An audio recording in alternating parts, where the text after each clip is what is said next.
Sincere Jaden. Sincere Jaden. Sincere Jaden. Sincere Jaden. Sincere Jaden. Sincere Jaden. Without reservation, I support the right of self-defense. Without any doubt, I would be involved myself in violent resistance if I were a citizen of Palestine or Iraq or Afghanistan. And if I were a citizen of the United States or Britain and someone from halfway around the world came into my country and started stealing my land and killing my family, guess what? I would defend my country as well. So, I absolutely 100% defend the right of self-defense, and I will never shy away from that. I will not join the long list of embarrassments who condemn terrorism while forgetting to acknowledge that the biggest terrorist on the planet is the United States government. Hamas doesn't recognize the right of Israel to exist. You know what that sounds like to me? That sounds like the African National Congress and Nelson Mandela refusing to accept apartheid and recognize apartheid. I say that Israel, if it wants to be a genuine partner in any kind of peace, needs to destroy its whole ideology of Zionism. Zionism that makes other people goyim, who do not deserve to be in the Holy Land. That's the real problem. If Israel will embrace every people, including Palestinians, equally, human rights respected across the board, then I would challenge Hamas to change its charter and say we will acknowledge Israel. But until that time, I see no difference between Nelson Mandela and Hamas in refusing to accept apartheid or the Zionist Israeli state. Prophesies of Nostradamus. Antichrist's rise to power in Middle East. The Antichrist will spend many years working silently behind the scenes to consolidate his power and make his appearance onto the international arena once the structure is in place. He will have planned carefully, and the countries he goes against will be unprepared for his golden-tongued treachery. The Antichrist is the power behind the scenes, pulling the strings, and has not yet made his move to reveal himself. He is like a spider waiting for his time, taking advantage of the world situation to make his move. When his time comes, he will take advantage of the political situation in a country to rise to power. It will not matter that he is not a native of the country. He will take advantage of loopholes and contrive positions. He may aggressively and audaciously seize a position in a military organization after his uncle dies, for example. The Antichrist will foment rebellions within the countries he's aiming to take over. He will allow the various political splinter groups to believe he supports their cause, when he is actually playing them against each other. The countries will turn in on themselves, weakening them for his outside conquest. The Antichrist will take over Iran by using a human decoy to trick the Ayatollah in power. This will involve the yes men and sycophants of the Ayatollah's court. The Antichrist will first drive away internal supporters of the Ayatollah by starting a civil war. Then he will put forth a man as a leader, a man for Iranians loyal to the Ayatollah to concentrate their hate on. The man will be assassinated while Iran is being taken over, and his opponents will think they have foiled the overthrow of power by assassinating him.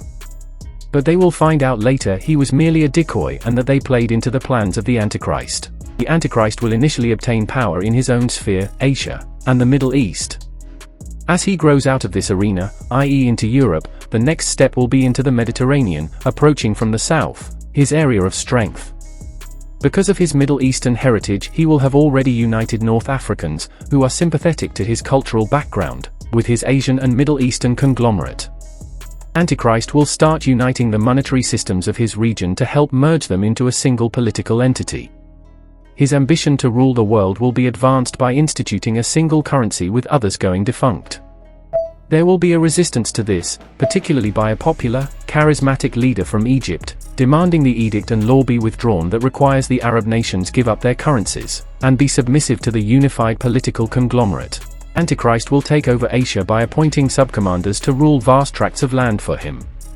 But their ties to him will be masked, and the world will not realize they are merely puppets until a succession of them are installed in the place of predecessors. At first, the US will not interfere because it is thought the government was freely chosen by the people, but only later realize the leaders were forced on the populace as mouthpieces and tools for the Antichrist. Russia will be his first major Asian conquest, and he will do it not through force but through guile and his compelling persuasiveness.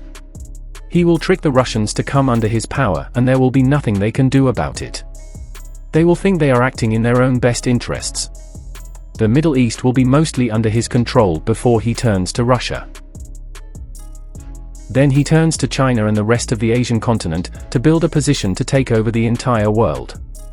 He will not trick the Chinese, but will some other method. When the second pope is assassinated, the Antichrist will begin his European campaign.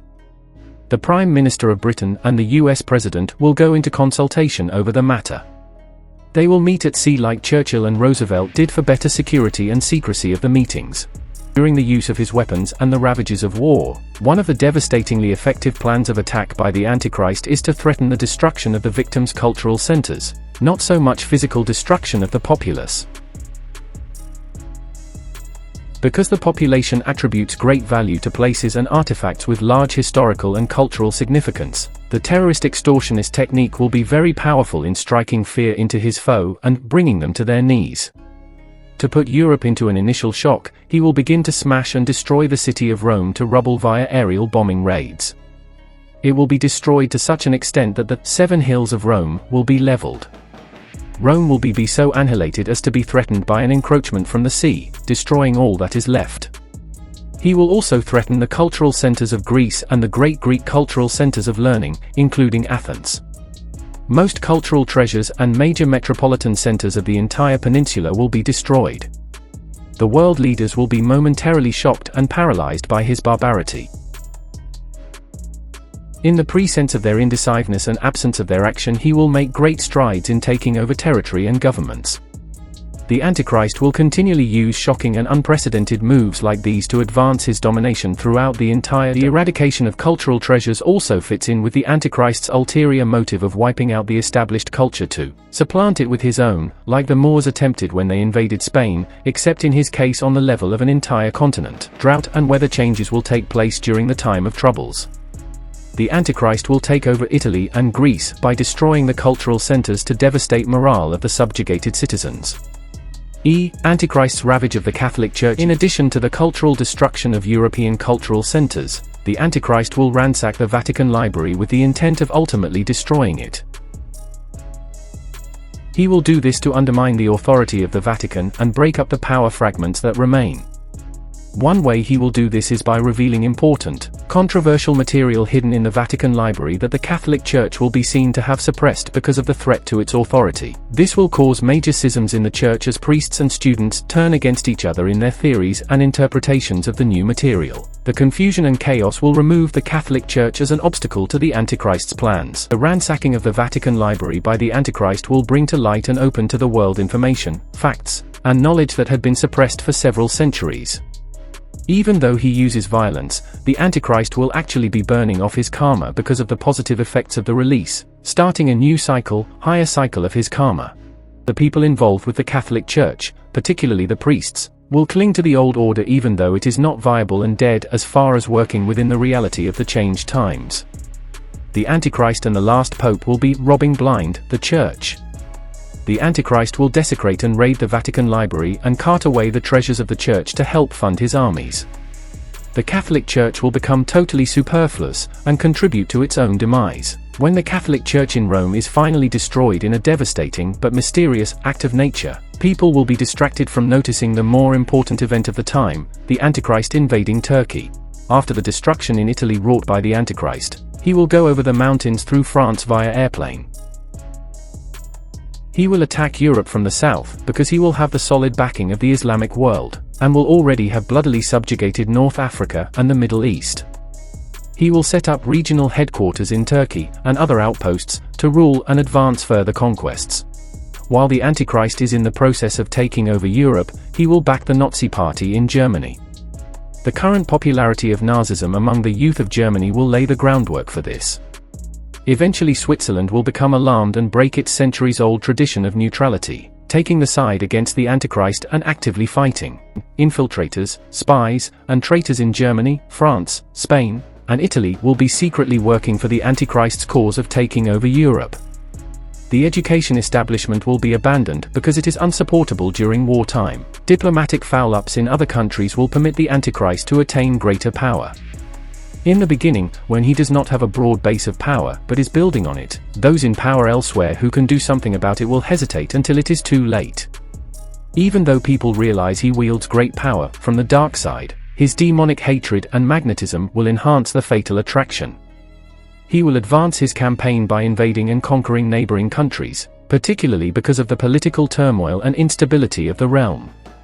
Eventually he will subdue the entire Asian continent under his rule.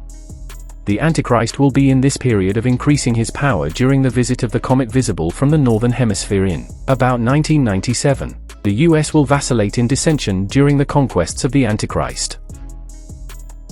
Its power, influence, and can-do capabilities will have diminished in the international arena at the time. The populace will argue over involvement versus non-involvement. Shipping will be very dangerous because of submarine warfare practiced by the Antichrist. Enemy soldiers in foreign ports will foul up sea-based commerce. Many decisive battles in his wars will involve seaports. Many people will die far away from home in the war. The various weaker countries threatened by the Antichrist's imperialism will call on stronger ones for help, like the US, which will initially be neutral and uncommitted. The Antichrist will be attempting to take over part of the world using aerial warfare. In one battle in the night, a squadron of unmarked planes will rebuff his advance, sent secretly by the US. Proactive countermeasures could have prevented the destruction caused by the Antichrist, but the political and diplomatic strife among the Western powers will have failed to have nipped the situation in the bud. England and the US will have enough military power to confront the Antichrist, but because of lack of consensus neither will act quickly. A newly established alliance between the two is only in its infancy at the time, and the powers have not established the authority of overall decision-making in time. Also, a breakdown in communications and transportation will cause important political analysts to be cut off from advising the leaders. Meanwhile, the Antichrist will be making conquests in leaps and bounds. There is tremendous pressure inside the political process to make sure that the voters stay aligned inside either the Democrat or Republican parties. Why? Because both of those parties have been captured by special interests.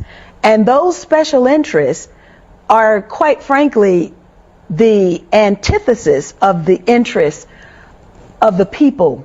And so therefore, for example, if people in the United States care about education, but unfortunately there's a banker that gets in between the student and the student's ability to go to school, if they care about health care, there's the insurance industry that gets in between the patient and the doctor who is seeking to provide care. And so we have all of these special interests that have positioned themselves in between the political decision makers and the people themselves. The process now is more responsive to those special interests than it is to the values and the wishes of the American people. When I first went to Congress, I did not go to Congress to pay particular attention to any area outside of the black community that I represented that was in need, and of course U.S. Africa policy, which was abhorrent and unfortunately still is. But what I bumped into at almost every turn were these special interests. And there's no more special interest that has any more influence than the pro-Israel lobby. And so then when I did outreach, for example, to the Muslim community in the United States, I bumped into the pro-Israel lobby, which of course does not want to have to contend with a politicized Muslim community, which is as large as and is as wealthy as the pro-Israel lobby is in the United States. So yes, I first-handedly and also frontally was assaulted by the presence of the pro-Israel lobby to such an extent. Physically assaulted? Well, politically assaulted. Okay. To such an extent that my father had to ask the question publicly, what does Stone Mountain, Georgia have to do with Israel? What I was doing was servicing the needs of my constituents. And I was not allowed to do that because I did not toe the line on U.S. policy for Israel. What line is that they wanted? Were you told directly that you had to toe a line, or explain that to me? Well, every candidate for Congress at that time had a pledge. They were given a pledge to sign. And I was new on the scene. And so the pledge had Jerusalem as the capital city, the military superiority of Israel. American Congress people have to sign this pledge. Yes, you sign the pledge. If you don't sign the pledge, you don't get money. So, for example, it was almost like water torture for me. My parents observed this. I would get a call, and the person on the other end of the phone would say, I want to do a fundraiser for you. And then we would get into the planning. I would get really excited because, of course, you have to have money in order to run a campaign. And then 2 weeks, 3 weeks into the planning, they would say, did you sign the pledge? And then I would say, no, I didn't sign the pledge. And then my fundraiser would go kaput. I made it public. This probably nobody had said anything about it. But I made it public, and then, the excuse was, well, those were just overzealous advocates for Israel. So then the tactic changed. And but this is what is done for 535 members of the United States Congress. 100 senators, 435 members of the House of Representatives have to now write a paragraph, which basically says the same thing. So it's not a pledge, but it's a paragraph, and you post it, and there are these forums you have to go to at the synagogues or whatever. And then, if you don't perform appropriately, then you don't get money to run your campaign. The problem is that it requires an awful lot of money to run a campaign. And whether it's a woman's organization, an environmental organization. Foreign interference in our elections? Well, that will not stand. Unless, of course, Israel does it, and then it's perfectly fine. We all know that it's happening. We'll just look the other way. So the New York Times is out with a bombshell story today. I can't believe the New York Times actually published this. Keep this up here on the screen if you would, Philip, because we need to breathe this in for a moment. The New York Times, Israel secretly targets U.S. lawmakers with influence campaign on Gaza war. Israel's Ministry of Diaspora Affairs ordered the operation, which used fake social media accounts urging U.S. lawmakers to fund Israel's military, according to officials and documents about the effort. The only problem I have with this headline, if we could just keep it up, is the past tense of the word used. Used, yeah, as if it's not still happening. Come now. Because I'm going to show you in a moment how it's currently happening. So if you speak out against the genocide in Gaza, you'll be targeted by Israel, of course. I wonder if the FBI will now launch an investigation. Should we get a special counsel? It would seem appropriate under the circumstances, a foreign government interference in our elections. Mm-hmm. Go on. Influencing members of Congress? Where is the FBI outrage? Is there a single congressman that would take that on, though? You know what I mean? Because they're all Israel. There are 7. I'll show you one. I'll show you one at least who would be happy to take it on. Foreign interference in our election process. Don't hold your breath, though, that there's going to be some sort of investigation. It's Israel, and Israel controls Washington, D.C. As Edward Snowden pointed out this morning, this is business as usual for Washington. Foreign interference in an election year, forcing an unpopular bill through Congress that stole about $100 billion from your taxes to squander on fruitless, unwinnable wars. Business as usual.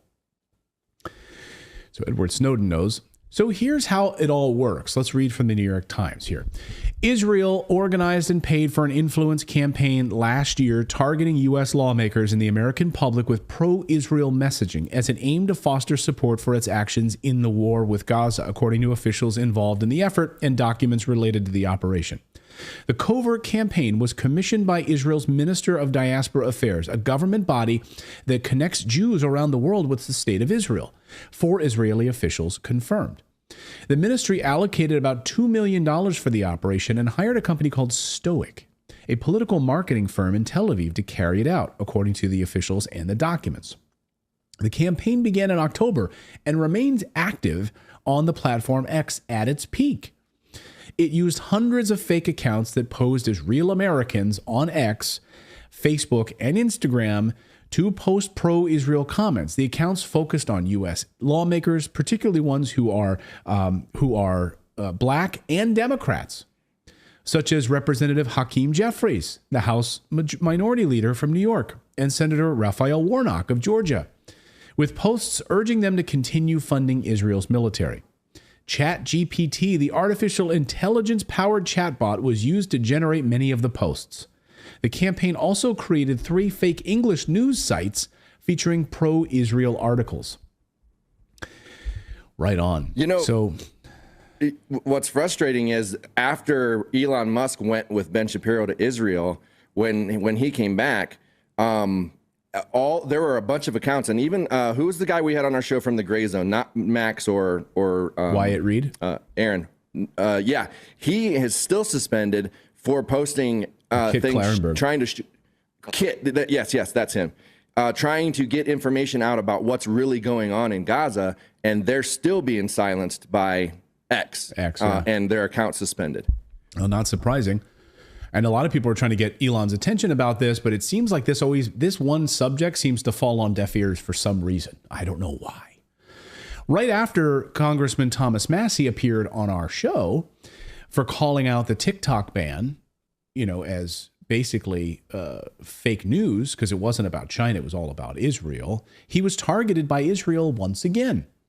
Here he was on our show explaining how Israel uses software called Pegasus that allows them to spy on Americans' phones.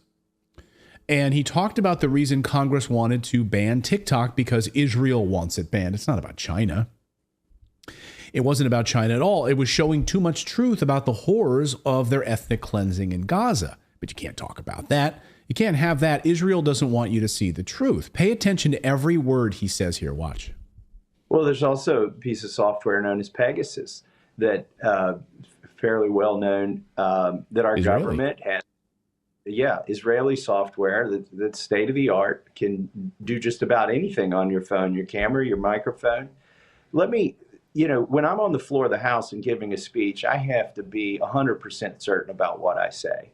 My words could be taken down, or I could be, censured or something, or it just would look bad in a debate. But I want to go one step further here on your show than I felt able to go on the floor of the House. And that is to say, we're in proxy wars, basically, in the Middle East and in Ukraine.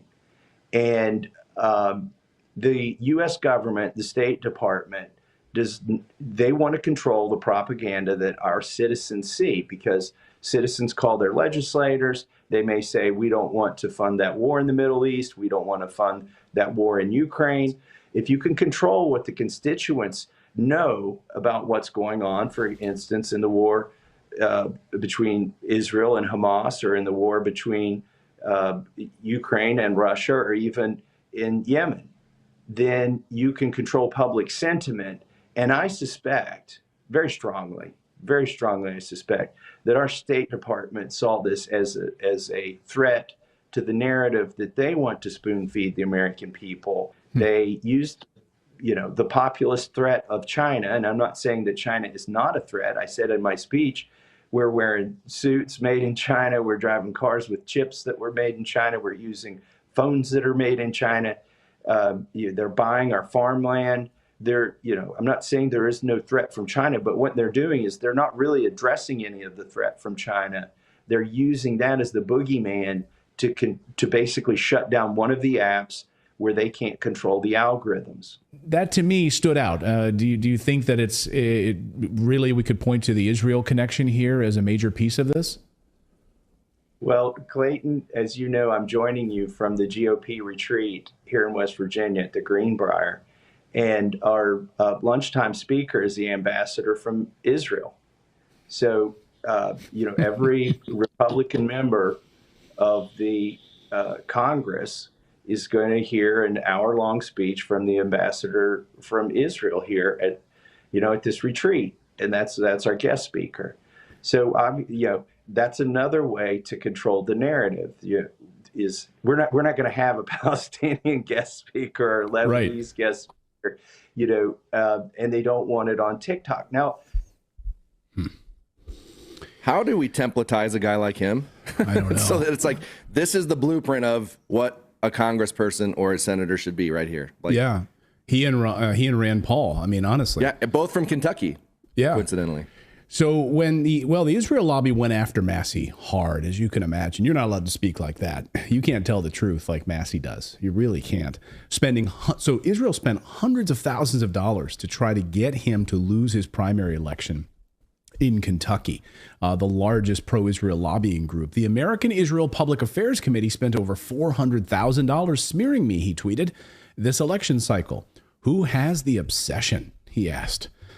So, and this was back in November. Why does Israel historically, here's another tweet, get historically more foreign aid than any other country? Not because they have the most aggressive lobbyists working for them. I voted not to send, he said, because they have the most aggressive lobbyists working for them. I voted not to send another $14 billion overseas. So now they're running ads on radio, television, and Facebook against me.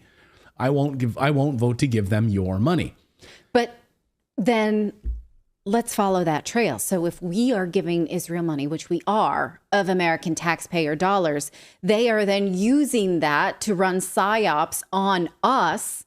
So we're paying to run psyops on ourselves. Isn't that awesome? Aren't you so glad you went to work today so you could pay your taxes so that Israel can influence you with a psyop? And put together ads like this. This is one of the ads. I cut out the beginning part of it because they said a lot of non-truths that I don't want this to get our channel demonetized or problems because they've now been debunked. You can go seek the full video if you want to watch the full ads about babies and other stuff that they talk about in this ad, which has now been debunked. But anyway, here's the part where they it's all about Thomas Massey. So watch the rest of this.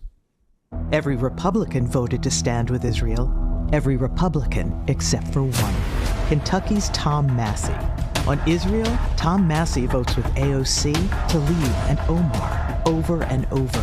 It's a disgrace. Call Tom Massey. Tell him it's time to stand with Israel. Yeah, well, it didn't work out. The people of Kentucky voted overwhelmingly for Massey instead of Israel. They gave a big middle finger to Israel and the Israeli lobby. I'm so confused Stay out of by our that elections. ad. Like, they assume that you don't want Kentucky to be put first. That's what they're putting on your television. Well, they put a whole bunch of scare tactics up front, saying that like Massey, or basically that that he's basically pro Hamas. Oh, okay. Right, and they're like they came and killed babies and all this stuff. It's like, well, okay, really? And people remember they're sending $14 billion to Israel, which it's probably way more than that if you look at everything. Probably all this money to Ukraine. What did they get during the pandemic? They didn't even get the full stimulus checks they were supposed to get that they were promised. So they can't even, like, what was the total that the American people got during a lockdown? They're pissed off because they're sending all this money over there and they aren't getting anything. They aren't getting any help. They're getting nothing from politicians. You'll recall that aid to Israel was in the COVID pandemic relief packages. And President Trump pushed back and said, take out foreign donations from all COVID bills, please. So at least he was paying attention to that. Yeah. My takeaway is that what we need to do as the American people is just go to war with somebody, and then our government will send us money. We'll actually get some help. We'll just declare war on somebody as the American public. There you go. Yeah, and then we'll get a stimulus check in the mail. So it didn't work. So, Kentucky said, no, we're voting for Massey overwhelmingly. Look at this. And here's his tweet about it. Thomas Massey. APEC claims to have spent over $400,000 against me in this election cycle.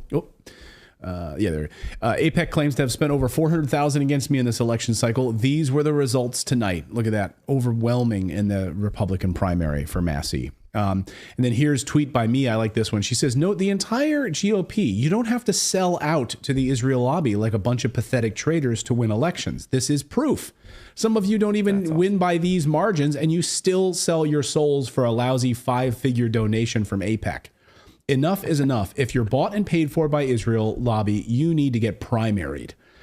I'll ask you guys watching right now, should all of these politicians who are bought and sold by Israel get primaried, thrown out? Let us know in the comments. I'd love to hear your thoughts on this. any of them that are not, American citizen first. Like America first, yeah. American citizens are getting nothing. When was the last time we got it? Like, they're like, okay, we'll give you stimulus. And that was fought over for months and months and months. But it's like, Ukraine needs more money, bring Zelensky over, boom, here's $100 billion. Like, but we still get nothing. No, I think a lot of people are like, oh, well, then he's pro-Hamas, which is the dumbest argument. Or they throw out the stupid. You have to be mentally handicapped. You throw out a term like, oh, then he's an anti-Semite. No, he's putting America first. He's not an anti-Semite. Shut the fuck up, you idiot. Oh, or he's pro-Hamas. Shut the hell up. Technically, if we're going to be technical, if you're pro-Hamas, you're pro-Israel. So. Right. Well, yeah, they were created by Israel. Yes, Hamas, yes, and they're funded by the United States and armed by the United States. So anyway, he doesn't want money sent to these locations anymore. He wants it here at home, reinvested in the United States, not build. So I think we can all, it's unbelievable that this is like a thought that's out of fashion right now. Yes. He's one of the rarities. And then if he speaks out against it, he gets a freaking ads against him. Right. Well, and also to point out, we're sending this to countries like Israel has a surplus of money. They don't need our money. We're suffering over here. Our immigration is just completely crashed. Our economy is crashing. Our dollar is crashing. Yet we're sending money to a country that doesn't even need it. Yeah. Meanwhile, Congressman Thomas Massie, because he is this amazing voice, he's just been asked to co-chair free and equal presidential debate on the 12th of July. In Las Vegas. So you have RFK Jr. is going to be there. So he's like seen as a voice standing for America, and he's going to be moderating that debate. Just thought I'd throw that in there as a little side nugget about it. Anyway, the New York Times admits this is the first documented case of the Israeli government interfering in our electoral process, according to the New York Times, targeting members of our Congress. The operation is the first documented case, they write, of the Israeli government's organizing a campaign to influence the U.S. government, social media experts said. While coordinated government-backed campaigns are not uncommon, they are typically difficult to prove. So basically saying that Israel's role is reckless, probably ineffective. Who knows if it's ineffective or not in this particular case. They ran operations that interferes in U.S. politics, though, is extremely irresponsible, according to Ashaya Schatz, the executive director of Fake Reporter. So do you think that the FBI should open an investigation against these foreign groups? Against Israel? Doubtful. Doubt that they would do that because according to FBI whistleblowers, the FBI works in lockstep with the Israel lobby. Here is a Jewish Anti-Defamation League post. This is the ADL, the Anti-Defamation League. This is the Jewish Anti-Defamation League, proudly tweeting how they train our FBI agents. Did you know? ADL trains every new FBI agent on their role as protectors of the American people and the Constitution. I'm sorry, what? What? Why does an Israeli lobby organization get to train our FBI? Israel doesn't even have a constitution. Imagine like the Chinese consulate in Washington, D.C. posting that. Right. People would lose their damn minds. Like, wait a minute, what? China's training our FBI? Yes, they are.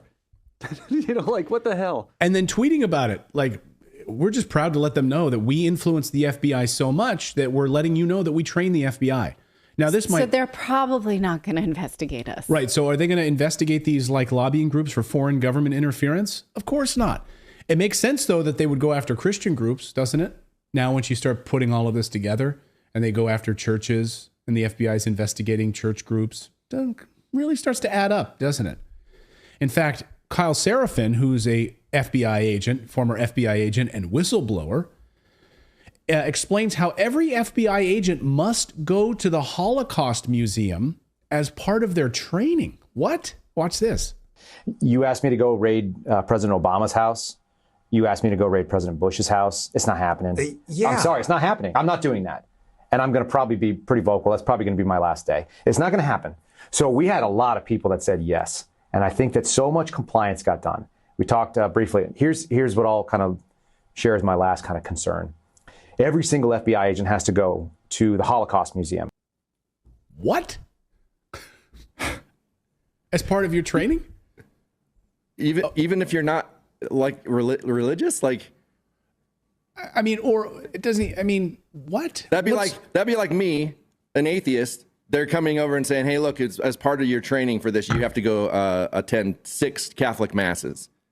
Like, okay. Right. Or you're Catholic and you have to go attend, you're a Catholic FBI agent, you have to go to the synagogue. Or you're, what? I wonder how many Chinese people have to, get commemorated for being victims of the Japanese Holocaust. Is that included, I wonder? Doubtful. Isn't that like, what do they call that, where they try to reintegrate you, like a concentration camp kind of thing? It's indoctrination. Indoctrination, but there's another word that they use in wartime to like get people like re-education? Re-education, yeah, re-education. Yeah, exactly. Yeah. I think that's what it is, because other sources have said that in these high up meetings and these high up FBI meetings, there's always an ADL representative there at these meetings. What? Why? Why are there ADL reps inside of law enforcement meetings in the United States? Oh, we should ask about that. It'd be interesting. Congress should ask questions about that. The few members of Congress who aren't taking money from them maybe should ask questions about it. Or maybe we should pass a law that bans all of this foreign interference lobbying money in the United States government. And then they wouldn't be compelled to do this. I'm reminded Elizabeth Warren, who's also on the dole for taking money from the Israeli lobby. She voted for sending additional weapons and money to Israel. And of course, she tweeted the other day, the Israeli bombing of a refugee camp inside a designated safe zone is horrific. Israel has a duty to protect innocent civilians, the senator wrote, and Palestinians seeking shelter in Rafah have nowhere safe to go. Netanyahu's assault on Rafah must stop. We need an immediate ceasefire, she wrote. And the readers added context. This year, Senator Warren voted to supply Israel with $3.8 billion of weapons and defund the United Nations aid organization for Gaza. And then Thomas Massey tweeted, ma'am, you voted to send those bombs to Israel. And I love the community notes. Yes, in fact, you did. So, yeah. Anyway, it's all a long way of saying, way to go, New York Times, for actually covering this story, although you did it in the past tense. But nevertheless, it's still going on in a very big way. And we just saw the results of it here just a few minutes ago with Thomas Massey in this most recent primary election, trying to go after him for saying we're not going to send money to Israel because he wants to put America first. Shocking. Now, we showed you recently a letter that a group of senators had sent to the International Criminal Court saying, we're going to sanction you for naming Israel for their war crimes, even though the International Criminal Court also named Hamas. And so that's your U.S. senators doing exactly that, saying we are going to protect Israel on the international stage. We're busy with that. Now, my father happened to watch that segment and he was like, who are those people? I'm going to write to them. So I refer you to that segment that we did before and see if your local lawmaker is doing this, and give them a call and tell them you are not interested in protecting Israel first. You are interested in your own local community. And especially, it's very easy to look up. It's very easy to look up on opensecrets.org. I believe it's .org, not .com, to find out your local member of your Congress. How much money has any of the Israeli lobbying groups paid to your local member of Congress? Go there and look it up. It's very easy to find out. Has AIPAC donated, AIPAC or ADL or any of the other groups that use like sort of shadowy names to kind of hide their affiliation? Look up and see where they're getting their money from. And then, of course, you can follow the trail exactly on how they vote on these things. You should demand change. This is how we can affect change in the United States. Get more people like Thomas Massey in Congress who are not taking money from these people. And he won with overwhelming 75%. So good for Thomas Massey. All right. Mr. Speaker, I rise tonight to deal with a problem that occurred in my recent primary election, one in which, let me say that I was successful despite this problem, but I want to bring it to the attention of our nation tonight. For while I mention it in reference to my own experience in the recent primary election, I am convinced that it constitutes a danger for all America and threatens to rip the fabric of our democracy. I represent the 2nd Congressional District in Illinois. It is not an inner city district. It consists mainly of bungalows, semi-professional and blue-collar workers, 2nd and 3rd generation families there. It is approximately 30% suburban, approximately 30% non-black. It is an industrial district that has housed most of the heavy industry in Illinois: automobile assembly plants, stamping plants, 3 steel mills, at one time 4. And in this campaign, a strange thing occurred. A column was written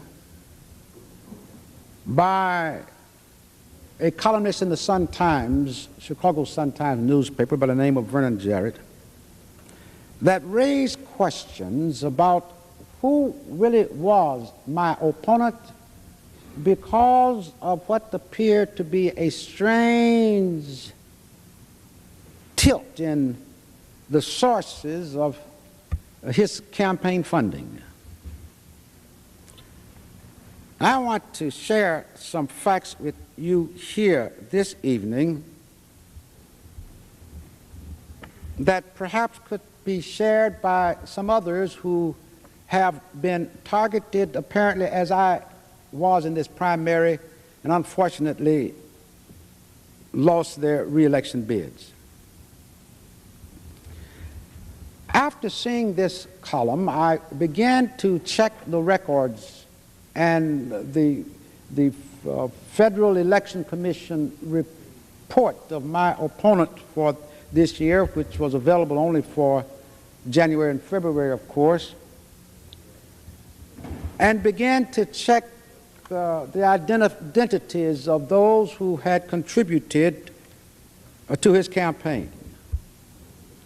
And I want to let you know what I found. It relates to an organization called the American Israel Political Affairs Committee. And so before I begin to give numbers, amounts, let me first familiarize you with the American Israel Political Affairs Committee, because it is not well known beyond Capitol Hill in Washington, D.C., and your elected representatives. It is indeed a rather shadowy operation.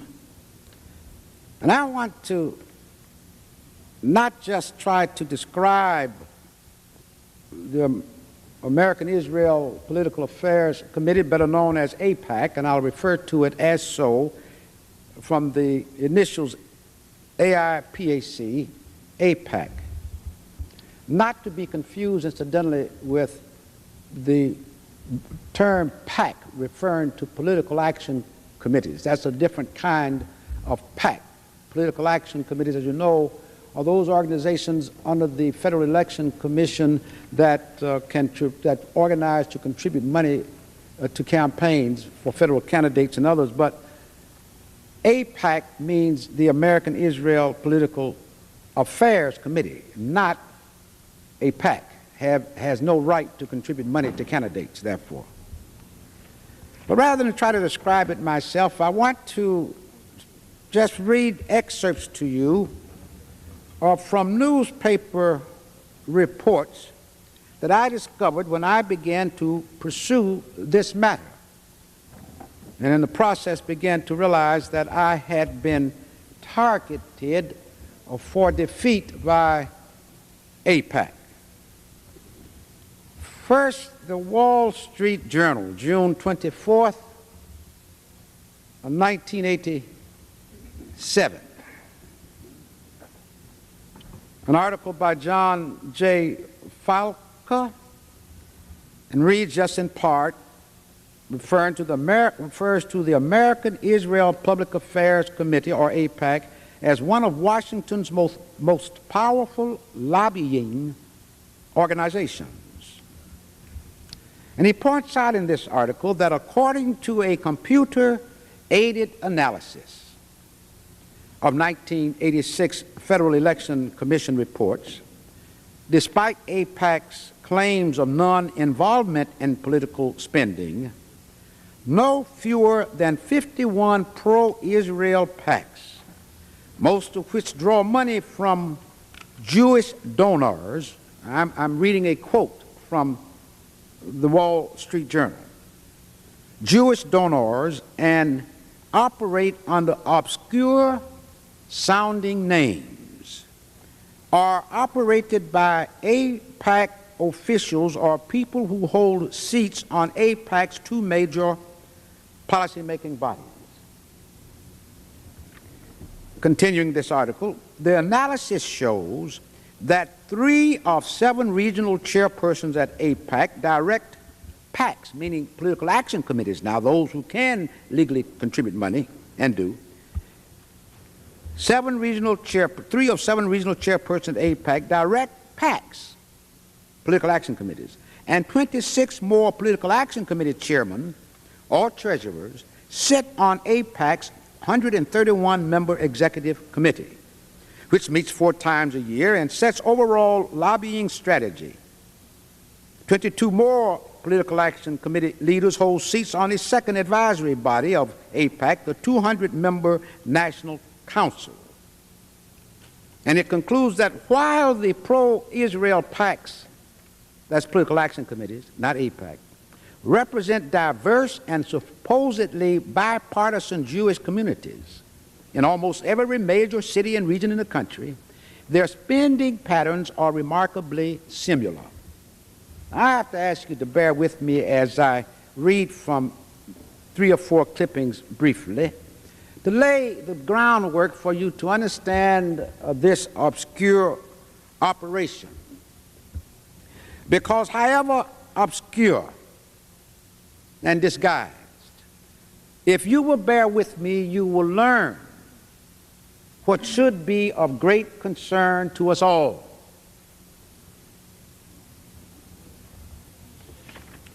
The next clipping, and I'm going to relate these down the line, is from the Washington Times newspaper, January 13th, 1989.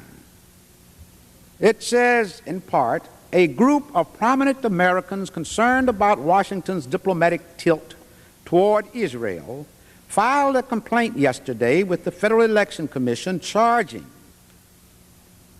in a 100-page complaint, charging that AIPAC has worked so closely, and I'm just reading, with legally established PACs to target political candidates on the basis of their positions toward Israel that the PACs, political action committees, are in effect affiliates of the lobby group. That would be illegal. That would be in violation of the federal election laws. It would be in violation of what AIPAC contends are the limits of its own activities. And I continue this same clipping. AIPAC's formidable ability to mobilize congressional support is based not upon an appeal to American national interests, now get this, but upon threats by a special interest that has resorted to conspiracy and conclusion, unquote. That's a quote. Says Richard Curtis, formerly the chief inspector of the U.S. Information Agency and one of the plaintiffs in this case. The complaint, supported by more than 24 exhibits, this is no longer a quote, this is in the newspaper clipping, the report, demands that the FEC force AIPAC to register as a political action committee and disclose its activities. Such a ruling would hamper the effectiveness of the lobby, which operates behind the scenes to recruit support for Israel, the largest recipient of U.S. aid with $3 billion annually, and to oppose weapons sales to Arab foes of the Jewish state. Now that's from the Washington Times by Isaiah Poole. Just a couple more, because I'll bet that most of you are not familiar with AIPAC nor any of this that I am reading. This is from the Washington Post, November 14th, 1988, an article by Charles R. Babcock. It says, internal AIPAC documents made available to the Washington Post show that the group's top political operative was actively involved with pro-Israel political action committees, PACs, trying to help raise money for several candidates in the 1986 Senate races.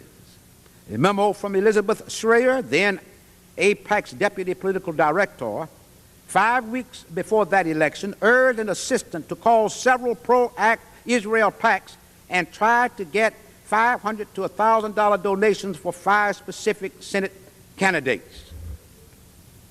In that memo, Schreier listed 9 pro-Israel PACs and noted that some had not contributed to certain candidates. 4 other documents in 1985, letters from Schreier to individuals in Massachusetts, California, and Hawaii. In them, she offers to provide fundraising ideas and arrange speakers for new pro-Israel PACs, sends a sample solicitation letter and a list of pro-Israel PACs to a fundraiser for her candidate, and volunteers to answer questions about how to start a PAC. AIPAC's major goal, says this article from the Washington Post, is maintaining the level of foreign aid to Israel, now $3 billion a year, and defeating arms sales to Arab countries. Now, what it's beginning to show you is that the interest, the purpose of AIPAC is to promote a foreign nation, not America's interest. An organization operating within America, composed of Americans, in the interest of a foreign nation, interfering in the internal affairs and the elections of this nation. Let me show you, let me go just look a little further now. Here's again from the Washington Post, October 7th, 1988. Let's see what kinds of interference, for what purpose, and who do they attack? Let's watch this. This article written by the same Charles Babcock. It says this, now listen closely. The American Israel Public Affairs Committee, the nation's chief pro-Israel lobby, has become a subject of attention twice in the past week because of reports of partisan involvement or personal attacks in the 1988 political campaign. One case centers on a year-old internal AIPAC staff memo urging that Jewish reporters, and I'm reading from this article, this is not Gus Savage saying this. One case centers on a year-old internal AIPAC staff memo urging that Jewish reporters raise questions about Jesse L. Jackson's sex life and finances. AIPAC, pursuing the interests of a foreign government, beginning to try to develop surreptitious means of hurting, damaging a presidential candidate in this nation. This gets closer and closer, as you would notice, to something un-American. Now, here in a special report the Washington Report on Middle East Affairs, July 1989. It points out here, and I'm reading again, 70 active pro-Israel political action committees. Now, those are PACs that can give money to influence elections, outcome elections. Spent $3,870,000 in direct contributions in the 1988 elections. And I'm skipping over just reading excerpts. There are several factors that make these pro-Israel PACs unique. The first is their names. Now you might ask, what's in a name? Then if there's nothing in a name, why try to name something in a way as to not reveal its purpose and its function? It continues in this article, Edward Rhoda, whose Sunshine News Service publishes Pax Americana, that's a book, to draw this admission from Robert Golder, president of Delaware Valley PAC. From Robert Golder, president of Delaware Valley PAC. Now that's an innocently sounding name, Delaware Valley PAC. That could be about nature. Could be about the streams or whatever else might attract people to the small state of Delaware. Could be about the headquarters of the many corporations that are located there. But what does Golder, the president of the Delaware Valley PAC, say? Quote from this article, quote, "This PAC is a group of American Jewish people working for a stronger American position on Israel. I don't know that it is necessary for outsiders to know who we are.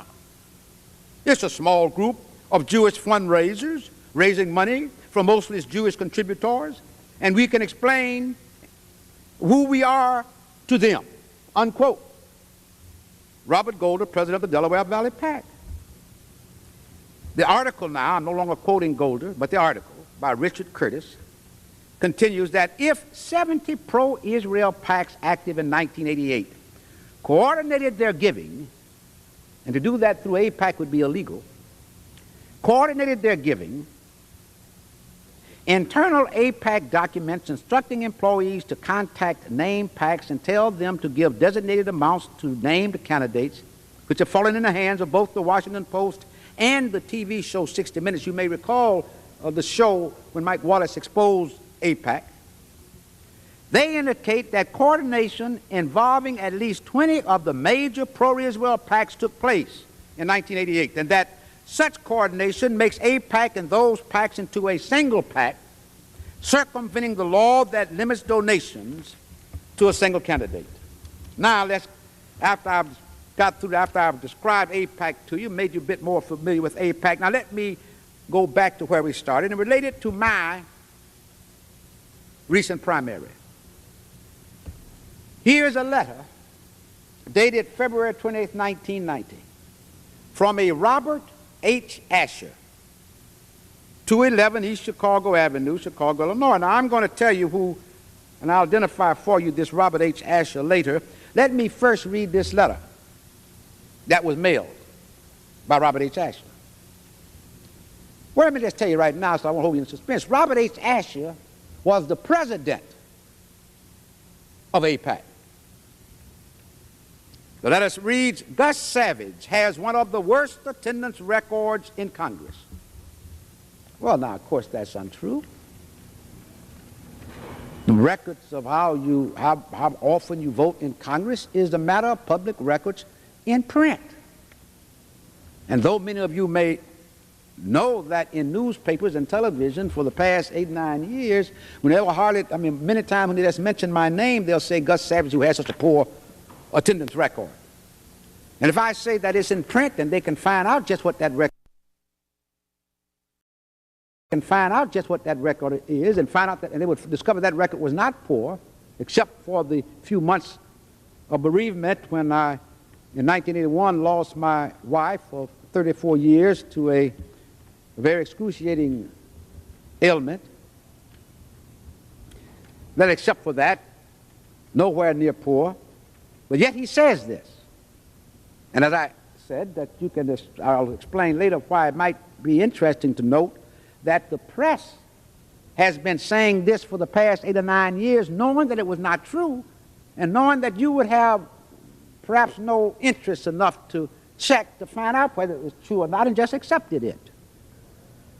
And he says that since he is consistently anti-Israel, Gus Savage, anti-Semitic, pro-PLO, pro-Farrakhan, his lack of attendance is probably a good thing. That's a bit scandalous, but let's see what was his purpose of disseminating such falsehoods. If Savage is not defeated this time, he'll be in Congress as long as he wants. Well, I hope he was correct in that regard at least. Then he concludes, please send your check payable to the committee to elect Mel Reynolds in the enclosed envelope. The primary is less than a month away. Sincerely, Robert H. Asher. Wonder why he's so interested in AIPAC in influencing the outcome of a primary election in the 2nd District of Chicago. The main issue in the 2nd District in Chicago is not Israel. It's about jobs. These unemployed steel workers, unemployed automobile workers, jobs, working conditions, wage rates, federal assistance to avoid mortgage foreclosures as a consequence of unemployment resulting from the structural economic changes in our country. Not Israel. Why then would he be so concerned about the outcome of that election? Let's see just how concerned he actually is. Now what I'm going to do is where I really wanted, the point I wanted to reach that makes this all relevant. I have here a list of the executive board of AIPAC.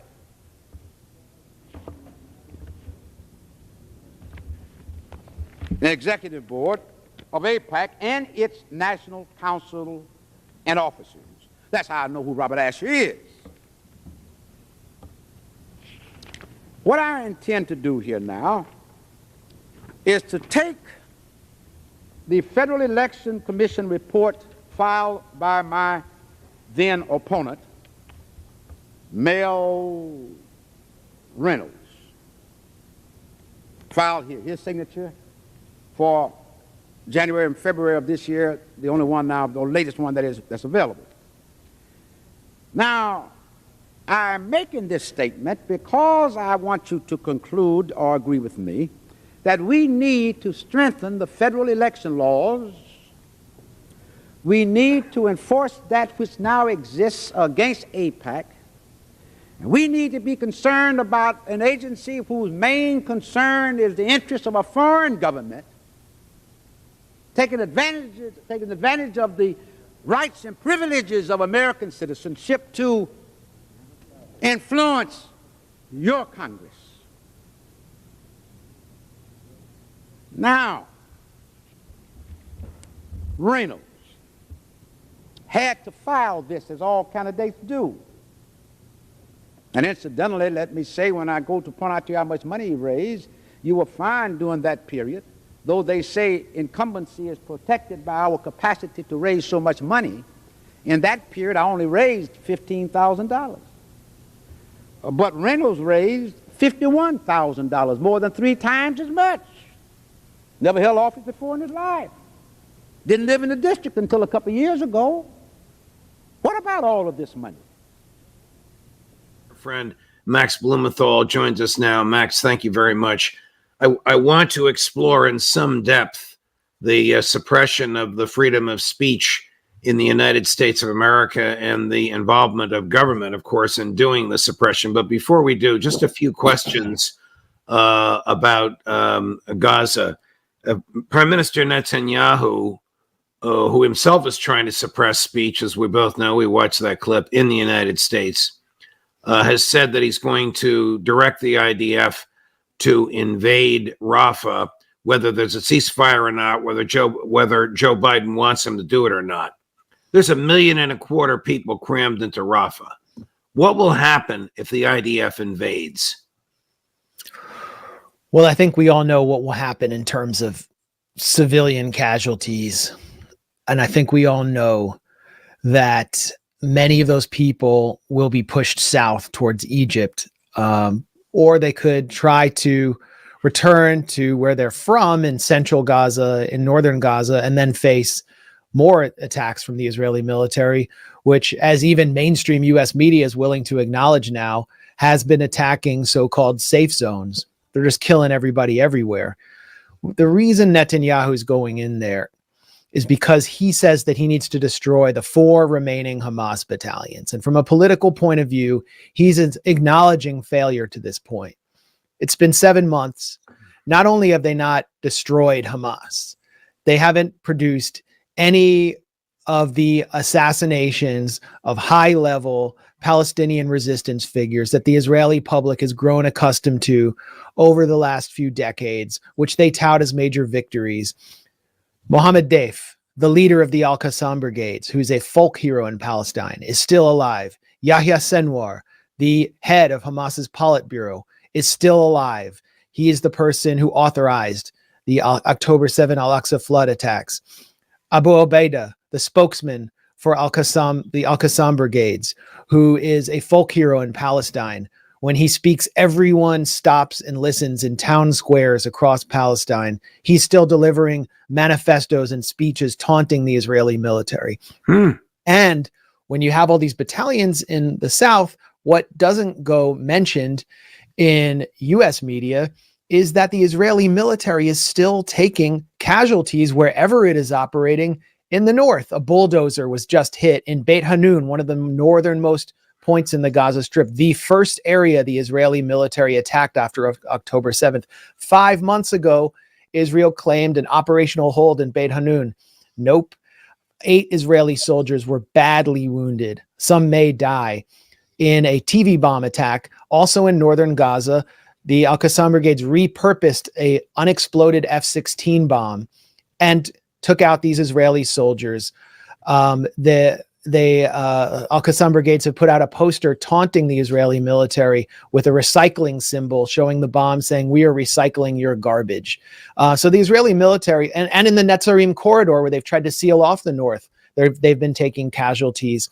So their military operation is a complete failure. And what I can be sure of when Netanyahu goes into Rafah is that they will not achieve any of the stated objectives of getting the hostages out or defeating Hamas, which is why Tony Blinken, who's in the region now, who's in Israel, Palestine, has said, we oppose a major military operation. He understands that Netanyahu's just going in there for personal reasons, political reasons, for narcissistic reasons. To what do you attribute these colossal Israeli failures? Colonial hubris, the impunity that they've been granted by the U.S. since 1967 has produced a mentality in which of inviolability and arrogance, in which the Israeli leadership believes that will always receive, it will not only receive endless support from the U.S., but that they could eventually lure the U.S. into some kind of direct engagement with their enemy that started with Iraq. They thought they could do so with Iran. We've seen Iran kind of checkmate them. And in the Gaza Strip, they clearly underestimated the Al-Qassam brigades.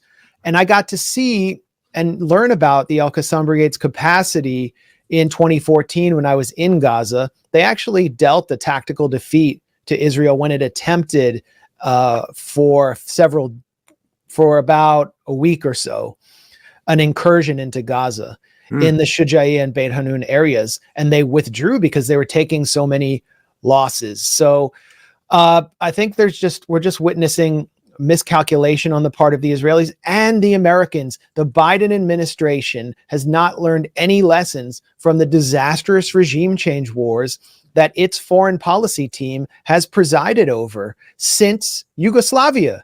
They've learned nothing from Iraq. That what they're trying to do in Gaza, where they say, we want to remove Hamas, we're going to remove Hamas, we support Israel's goal of destroying Hamas. It's the same as the de-Baathification project in Iraq that failed miserably and produce the rise of ISIS. It's the same as when they removed Gaddafi in Libya, removing the sole source of stability, and destabilized not just Libya, but the entire Sahel region all the way to West Africa, where we're now seeing all these coups. They learned nothing from Syria, where they opened up entire zones of influence and occupation for Al-Qaeda, which still controls northwestern Syria, and where Jake Sullivan, the national security director, declared in 2012, Al-Qaeda is on our side in Syria. These are arsonists, political arsonists who know nothing but regime change, and they don't have a plan. Israel has no plan. The only way out of this is through a ceasefire that allows Hamas to continue to exist, because you can't just kill everybody. Is it true that Israel has over 10,000 Palestinian hostages, and Ben-Gvir, who holds the job that would be the rough equivalent to the head of the FBI here, wants to murder some of them to make room in the jails? Can this possibly be true? Oh, it's true. They call them prisoners, but they're hostages. Well, they haven't been convicted of any crimes. They haven't even been charged with any crimes. Yeah, I mean, I'm friendly with one of those hostages. His name is Bassem Tamimi. And if he was going up against any country other than Israel, he would have been nominated for a Nobel Prize. I mean, this is someone who's been leading an unarmed struggle against the Israeli occupation in his village of Nabi Saleh for years. His daughter Ahed Tamimi is internationally known. She was jailed after she slapped, as a young girl, she slapped a heavily armed Israeli soldier raiding her home.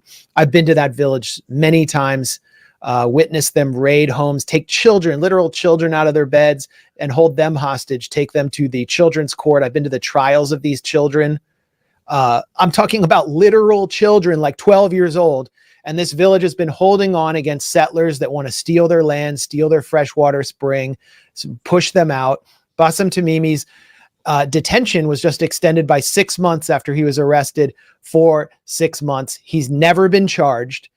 His daughter has never been charged. She got out and she's not speaking to the media. She's so traumatized. And the number of those arrested across the West Bank is double what was in prison before October 7th. These are hostages that Israel is holding as collateral. And now the fanatic who's the linchpin of Netanyahu's coalition is calling to mass execute them in order to make space in the jails. Let's come to this side of the Atlantic and the horrible events at UCLA and at Columbia University and other universities as well. Is Netanyahu behind the repression of free speech on American college campuses? I mean, I've been saying if these students were protesting for the climate or something that's officially approved that could advance the imperatives of billionaires who want to, like, I don't know, cash in on renewable energy, there wouldn't have been this kind of police response. They would have let them just camp out until the end of the semester, and then they would have mostly gone home. But that's not the case. I mean, we are kind of living in Netanyahu's America. Just look at New York Mayor Eric Adams and the NYPD and their relationship with the Israeli government. If you don't believe that there is an Israeli role here, it was the NYPD that was pushing to go in, that got the context to go in based on outside agitators being on campus. Eric Adams has pledged total support to Israel. He's gone and visited Netanyahu, but it goes deeper than that. The NYPD has an office in Tel Aviv through its counterterror and intelligence division. And one of the people who's been going in and out of that office, who was a Middle East and North Africa intelligence director for the NYPD, is named Rebecca Weiner. She is a professor at Columbia SIPA alongside warmonger queens Victoria Nuland and Hillary Clinton. So she's a professor at Columbia who's also deputy chief of the NYPD's counterterror division that has an office in Tel Aviv. And she was basically working in and out of that office for many years before she's in her current role. So she was spying on the students. She appears today with Eric Adams at a press conference, and she declares that the students had dangerous ideas. She fabricates a claim that a terrorist's wife was working with the students. This and is she not said, about students Yeah. expressing ideas. It is about a change in tactics that presents a concern and a normalization and mainstreaming of rhetoric. Is that her? And I'm not just talking about That's her. language. I'm now talking about tactics, and that's what shifted our response yesterday. But a normalization and mainstreaming of rhetoric associated with terrorism that has now become pretty common on college campuses. So this relates directly to your column this week, Judge. She's talking about rhetoric. She's talking about speech as justification for bringing a Bearcat vehicle into campus, sending tactical teams in, and mass arresting students and sending them out, not just on NYPD buses, but on MTA buses that were seized by the NYPD. That she's not talking about violence. She's talking about speech. And if you're watching this and you don't agree with the students, it doesn't matter, because hate speech is protected under the First Amendment. If you think they're anti-Semites or whatever, it doesn't matter. What she's saying, she is just directly urinating on the Constitution. And this is someone who has penetrated into Columbia University to demonize students as terrorists and paint American students as terrorists for their speech, while she's part of an NYPD division that not only has an office in Tel Aviv, but which has been exposed in a series of investigations going back to 2010 by the Associated Press for spying not only on Muslim students in the New York area, but on Muslim students as far away as Yale, which is in Connecticut, and Rutgers, which is in New Jersey. That's what her counterterror division is doing. So is she known on the campus as a police officer who's taken an oath to preserve, protect, and defend the Constitution, which includes the First Amendment? And is she known on the campus as a spy? Well, she now is. She's a spook. She worked for the National Intelligence Director at one point while she was affiliated with the NYPD's Intelligence and Counterterror Division. She's a literal spook and snitch on campus. She is exactly what the students were protesting. And like, if you watched CNN last night with their live special coverage of the repression of Columbia by militarized NYPD, you would have never heard why the students were protesting, that they were protesting a genocide or that they were demanding that their school divest from things like this, which are directly tied into the war. All you would have heard is that the students are anti-Israeli, not that they're pro-free speech, not that they're pro-Palestinian, not that they're anti-war, not that they're against apartheid, not that they're against genocide, not that they think that Netanyahu is a criminal, but that they're anti-Israeli. That's all you would have heard if you watched mainstream media. Well, she's letting the cat out of the bag right there. She's saying that because she personally doesn't agree with the views of these students, that they have to be repressed, suspended, won't be allowed to graduate, kicked off campus, kicked out of the dorms they paid for. She said it herself. She said these are dangerous views that they hold, and she wouldn't want her children learning these views. And so they can't allow that on campus. She was feeding disinformation to reporters about, a terrorist's wife being on campus. I don't have time to go into the details there, but it's straight up disinformation. And CBS New York actually retracted their story that was fed to them, apparently by her, but CNN has not yet retracted.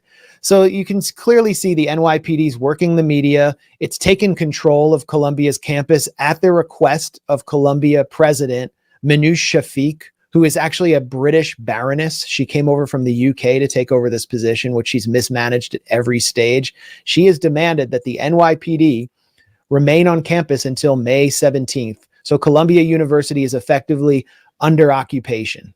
The views of Rebecca Weiner or Victoria Nuland or Hillary Clinton, who are all professors at Columbia, and the body count that comes with them is welcomed there by Columbia leadership. The views of anti-genocide students, completely forbidden. And the whole purpose of the First Amendment,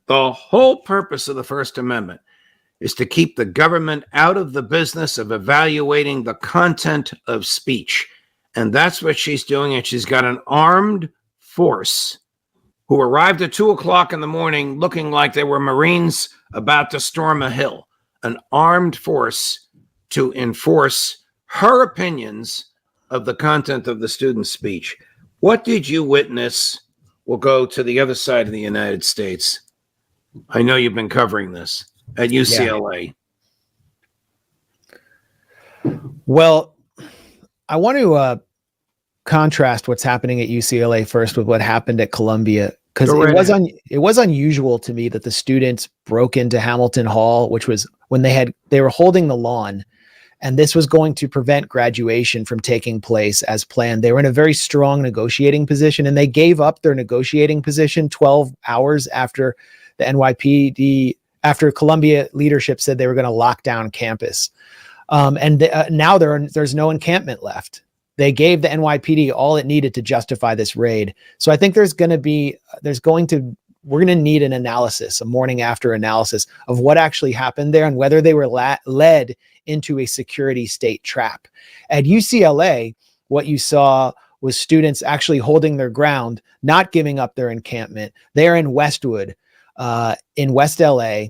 So they're basically geographically between the very Likudnik, very violent Israeli expat community, which goes all the way out to Ventura County in West LA, and the neocon pro-regime change Iranian community right there in Westwood.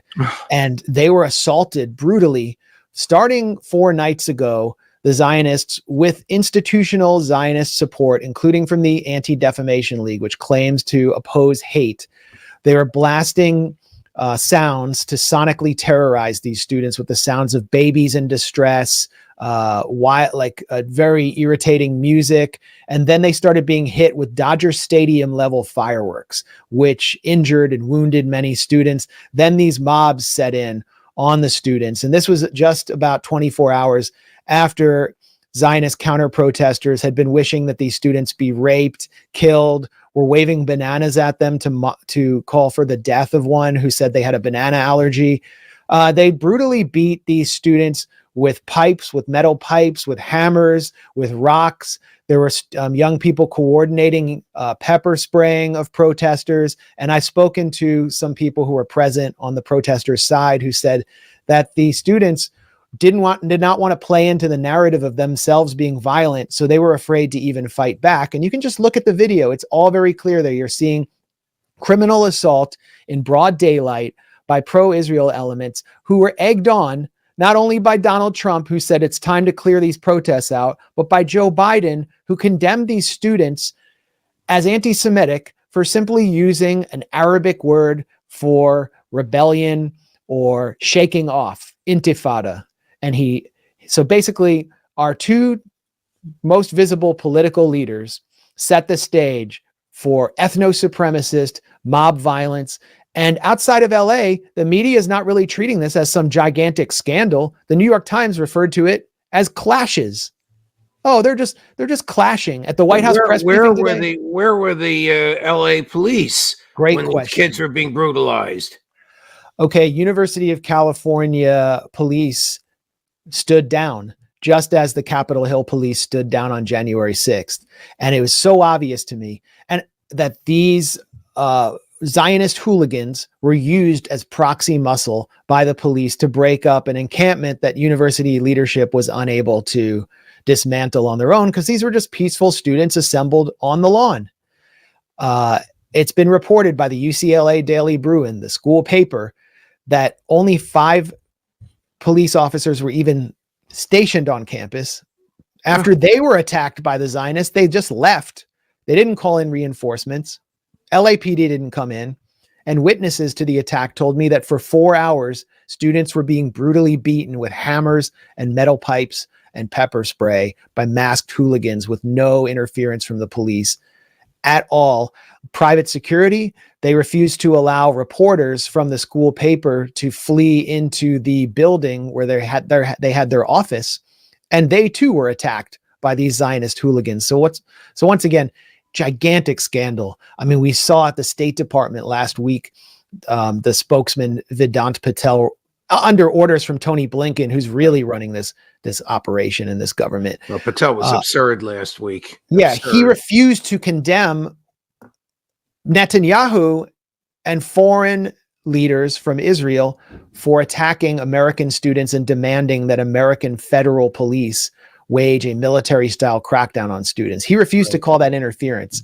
And now we're seeing the White House press secretary refuse to condemn these orchestrated pro-Israel ethno-supremacist mob attacks on peaceful American students. So the Democratic Party establishment is just lost its mind. Where's Gavin Newsom? Where's the governor of California? Where's Karen Bass, the mayor of Los Angeles? Great question. I mean, I'm going to be looking at their response, and I can assure you that it will be a kind of vague response, just referring to violence without pinpointing the source of the violence. This was orchestrated violence. The Israel lobby was directing this violence. I lived in LA for 5 years. I saw how the Israeli expat community operates there. Anytime there was like a Jewish peace event that I would attend, I once went to a synagogue to see an Israeli army refuser speak in West LA. And the synagogue was besieged and assaulted by local West LA Israeli expats, all former military, who shut it down, racially menaced any person of color in that event, prevented the speaker from speaking in a synagogue. And then when security came, they put their children in front of them like human shields to prevent the security from reaching them. And that's what we're seeing. It's reminiscent of violence I've seen from the Venezuelan community here in Washington, who act as kind of a proxy of the State Department, the way that the Cuban mafia in Miami does. Whenever there's a protest against regime change on Venezuela, they come out and violently assault the protesters in a way that U.S. Secret Service police or DC police cannot do. And it's also what we saw in Canada, where Ukrainian Nazis were given extremely favorable immigration terms after World War II because the Canadian government wanted them to serve as strike breakers when there was a massive push for expansion of labor rights in Canada in the 1950s. One of those strike breakers, those former Nazis, was Yaroslav Hunka, who was honored last year in Canada's parliament by Justin Trudeau, Vladimir Zelensky, and Deputy Prime Minister Chrystia Freeland. So this is the same thing. Has any public official spoken out against this violence and the failure of the government to address it? We might have seen we've seen, some of the members of the progressive squad like Jamal Bowman condemn what happened at Columbia. I haven't heard much about from LA leadership. Thomas Massey has condemned it, but has anybody in Los Angeles in a position of power condemned this and in a position to do something about it? Yeah. Well, we should be hearing from Karen Bass. There should be a thunderous response in condemnation of this, but Karen Bass is captured by the establishment. She runs as a progressive. She was on the board of the National Endowment for Democracy for many years while she was in Congress. That's the regime change arm of the US government and a CIA cutout. So I'm not going to be holding my breath.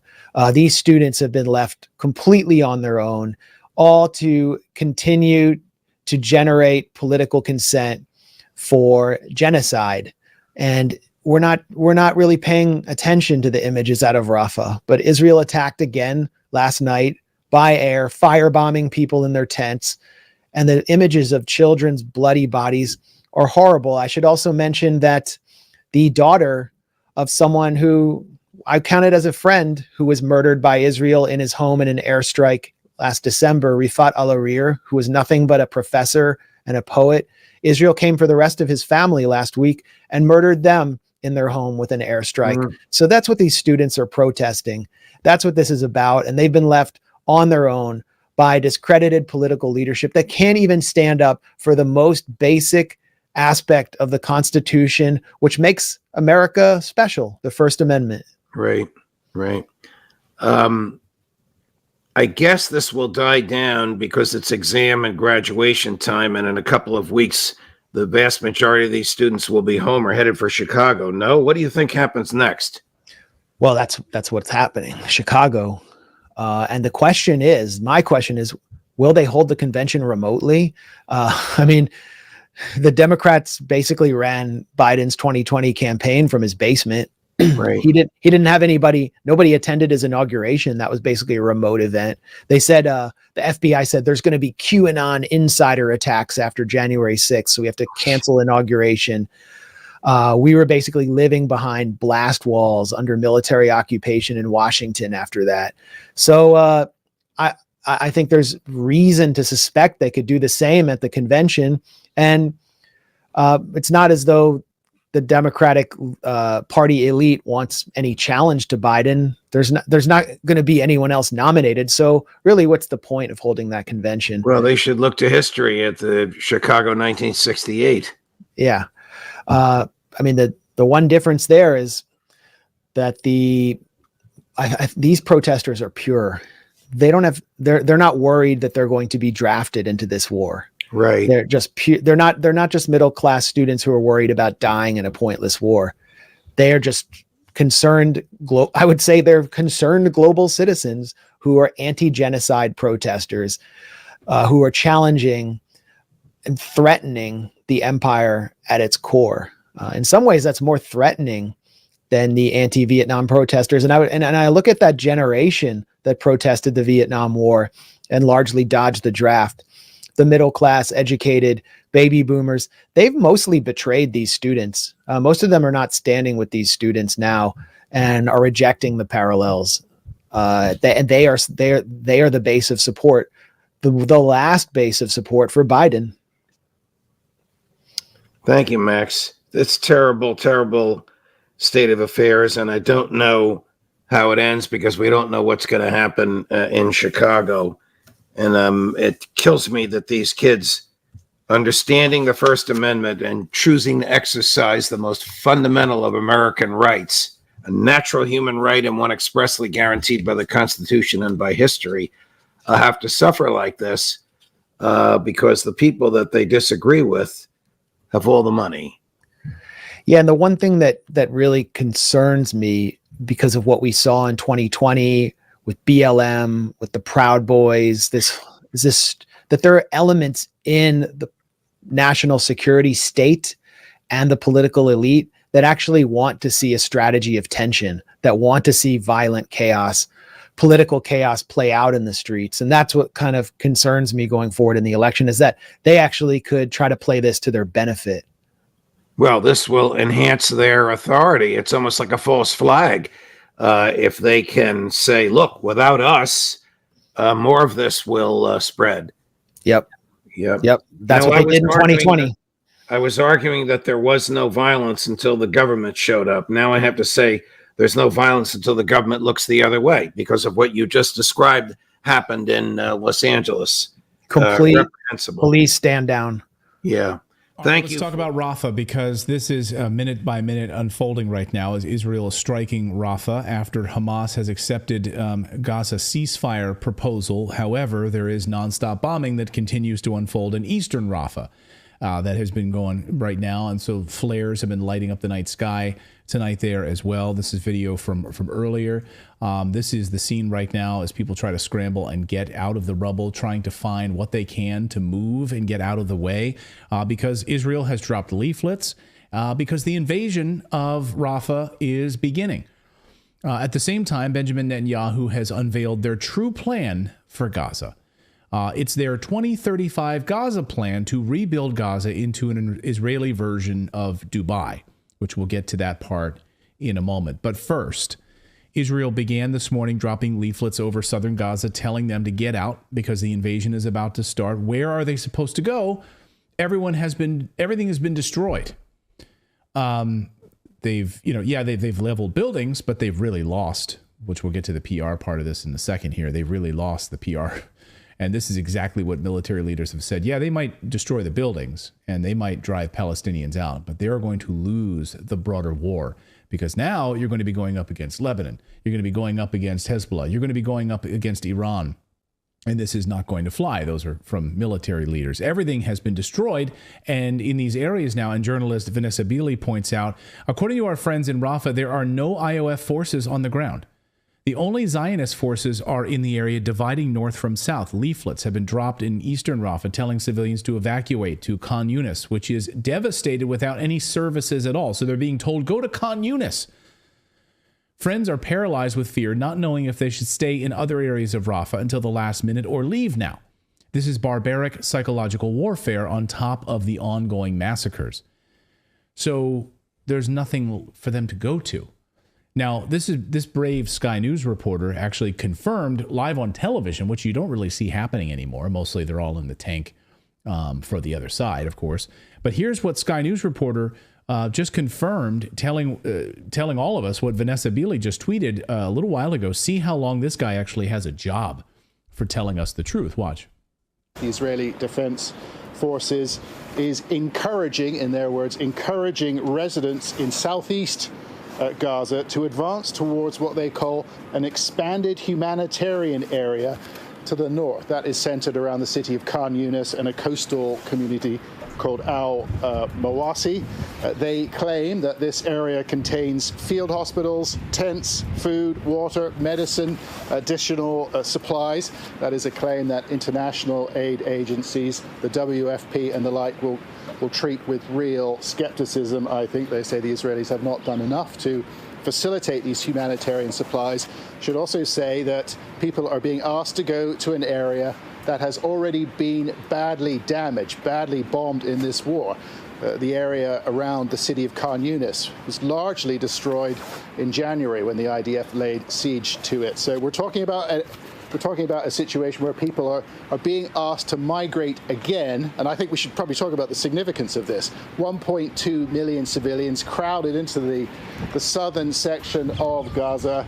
They're now being asked, really at the point of another mass migration back to the north to an area that has been badly bombed. And I think so moving these people into a total area, total area, there's no food aid, there's no medicine at all. And if you want to understand like the differences here, when you look at the genocide that's been unfolding in eastern Ukraine since 2014, right? And those people which have been bombed mercilessly by the Ukrainians, killing ethnic Russians in eastern Ukraine, I all along said, war was not the answer, right? But still, these people were being genocided on a regular basis. And you had Russia coming in trying to protect those individuals. And that's what they said they were going to do, is move into that area and secure those people and protect those people to stop the slaughtering of these individuals. This is the opposite happening here. You're literally moving in and killing innocent people and doing the exact same thing. And like Israelis to Ukrainians, basically carrying out a genocide against these individuals right now. Are you familiar with the term kettling? It's a police, like a riot police tactic, where when you have a protest going on and it's peaceful, the riot police will continually guide, like tell the protest that they have to go to a particular place, and they run them into a place where there is no exit, and then they continue to tell them they have to leave, but the riot police are blocking the exit. It's called kettling. And so then when the people try to leave, then they get arrested for resisting. And that's basically what Israel's done. They drop leaflets in the north of Gaza, telling them to move south. So yes. People start moving south. Then they drop leaflets in the south, telling them to keep moving. You can go to Rafah. Now they're in Rafah and they're kettled. They have nowhere to go. And now they're saying, well, you've got to leave here too. Like, that's exactly the tactic that was used here. What is the purpose of that? To get them to behave badly so that you can arrest them? Because you want to arrest them, and you want to arrest them. Yeah, in the idea of kettling is because the riot police want to arrest otherwise peaceful protesters. So by putting them in a position where they cannot leave, then they're not following orders. And then to leave, they have to go through the riot police, in which case they get arrested. In this case, obviously, it would be just to eliminate everybody. And Graffiti says, kudos to Redacted for not making this about the Palestinians. It's not. No, it's about money. I mean, it's about an expansion of territory. It has been, just like the 6-Day War was an expansion of territory into Sinai. I mean, this is exactly what this is. So you're pushing these people out, which you don't want them in these lands at all. You want their oil, you want their gas, and you're going to ethnically cleanse these individuals. And you're pushing them out. That's exactly what's happening. Let's follow the money. And this goes back to 1948. Of course, it all started then. And this is part of the plan. So they don't want them there. They can't have, Israel can't exist the way that they want it to exist with Palestine. Just bottom line. And that they've been open about that. Read Ben Gurion's diaries if you want. And you can see all of it right there. World Food Program Director Cindy McCain says northern Gaza is experiencing full-blown famine, calling for a ceasefire and for the WFP to have unfettered access to Gaza. The head of the World Food Program has said northern Gaza is experiencing full-blown famine. Meanwhile, the UN's Food Weapon Program, they're saying we can't get aid in here to children, to women right now. We can't get this in here. And maybe, I guess we say women and children, right? Because I think we care about women and children a lot, but men are also suffering. They're not carrying guns around. These are men, these are fathers, these are elderly. It doesn't really matter. People can't get food. It's full-blown famine right now. And these grain trucks are being sabotaged by random people, Israelis who, like this fat bastard who thought it'd be funny to throw bags of rice on the ground. Hey, I'm going to get up here. Here's one. Let's just get up and toss them down. I showed you this last week. He hasn't missed a meal in a few months, but he's fine to throw their food on the ground, drive over it, step on it. So this invasion and slaughter is going to happen at any moment, and we're already seeing, of course, massive attacks right now in eastern Rafah as they're being pushed into this Khan Yunis area, or the goal, of course, is to push them out completely and into Egypt as well. And, the talking heads on television and corporate media are very happy that Israel waited and showed some constraint. I almost fell out of my chair when I heard this. Oh, you're happy that Israel held back and showed some constraint so that aid could get into this population, and to consider how the rest of the world feels about this ethnic cleansing that's happening right now. Okay, before we show this, though, Israel is holding young children prisoner and has been since before October 7th. They are torturing and raping young boys in prison and kidnapping them. So, okay, restraint, huh? Yeah, okay. Restraint. All right. Yeah. So play this soundbite, please. I think they do have to take into consideration not only the advice they're getting from the United States, but from a variety of other countries around the world. It appears they're doing that, and it is possible to accomplish military objectives and at the same time take care of the population. And I think that's the real task that is before Israel. And I'm glad that it appears that they're thinking through this very, very carefully. Oh, okay. I'm just glad that they're really thinking through this very, very carefully. And when the West has asked them to not do this, when Antony Blinken basically said to not do this, they said, we're going to do it anyway. So thanks for your advice, but we're going to do it anyway. And what a crock of garbage. Maybe people who watch Fox News will be fooled by that load of garbage and that propaganda, but we are not. I was watching tons of propaganda on Fox News this weekend. It was unbelievable, the amount. Social media also, though, helping to finally get the truth out from journalists and sources who are not on the Israeli payroll. So really, social media right now is like the only way that we're able to get accurate information out of this area. Because if you watch corporate media, you're not going to get it. Now, I want to play for you an incredible piece of video from this weekend. Antony Blinken was asked by Senator Mitt Romney about why Israel is losing the PR war with their genocide. Usually, he says, Israel is able to win the PR war with their Mossad-backed propaganda. They're excellent at it, right? They will call you an anti-Semite, which that word has now lost all meaning. They'll say, oh, you're pro-Hamas. That has also lost all meaning. So they've literally lost this PR war now. No one buys that garbage anymore unless you're an idiot. They own every politician in Washington, D.C. So except for like 12 of them right now, they own all of them. So, Mr. Blinken, why is Israel losing the PR war so badly? It can't even say anti-Semitism anymore because that word has lost all meaning. And everyone is owned by Israel in Washington. So why aren't more people supportive of the genocide in Gaza? Watch this amazing exchange. This is unbelievable. Why has the PR been so awful? I know that's not your area of expertise, but you have to have some thoughts on that, which is, as you said, why has Hamas disappeared in terms of public perception?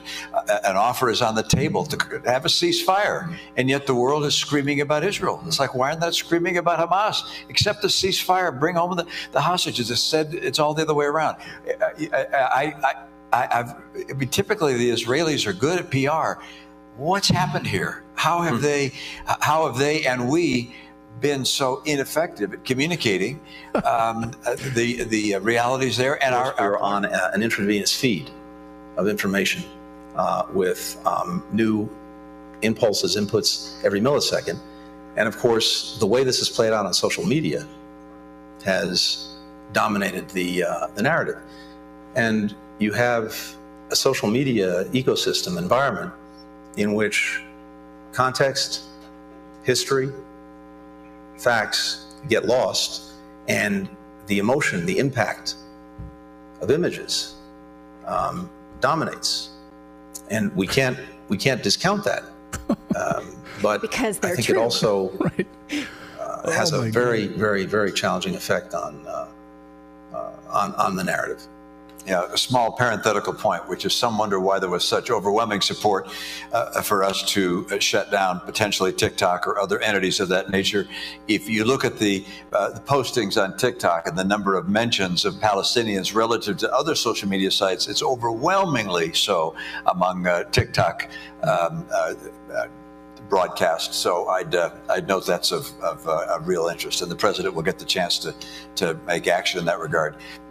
So I can't believe he said the thing. Yeah, they said that. He said the thing. What was the thing?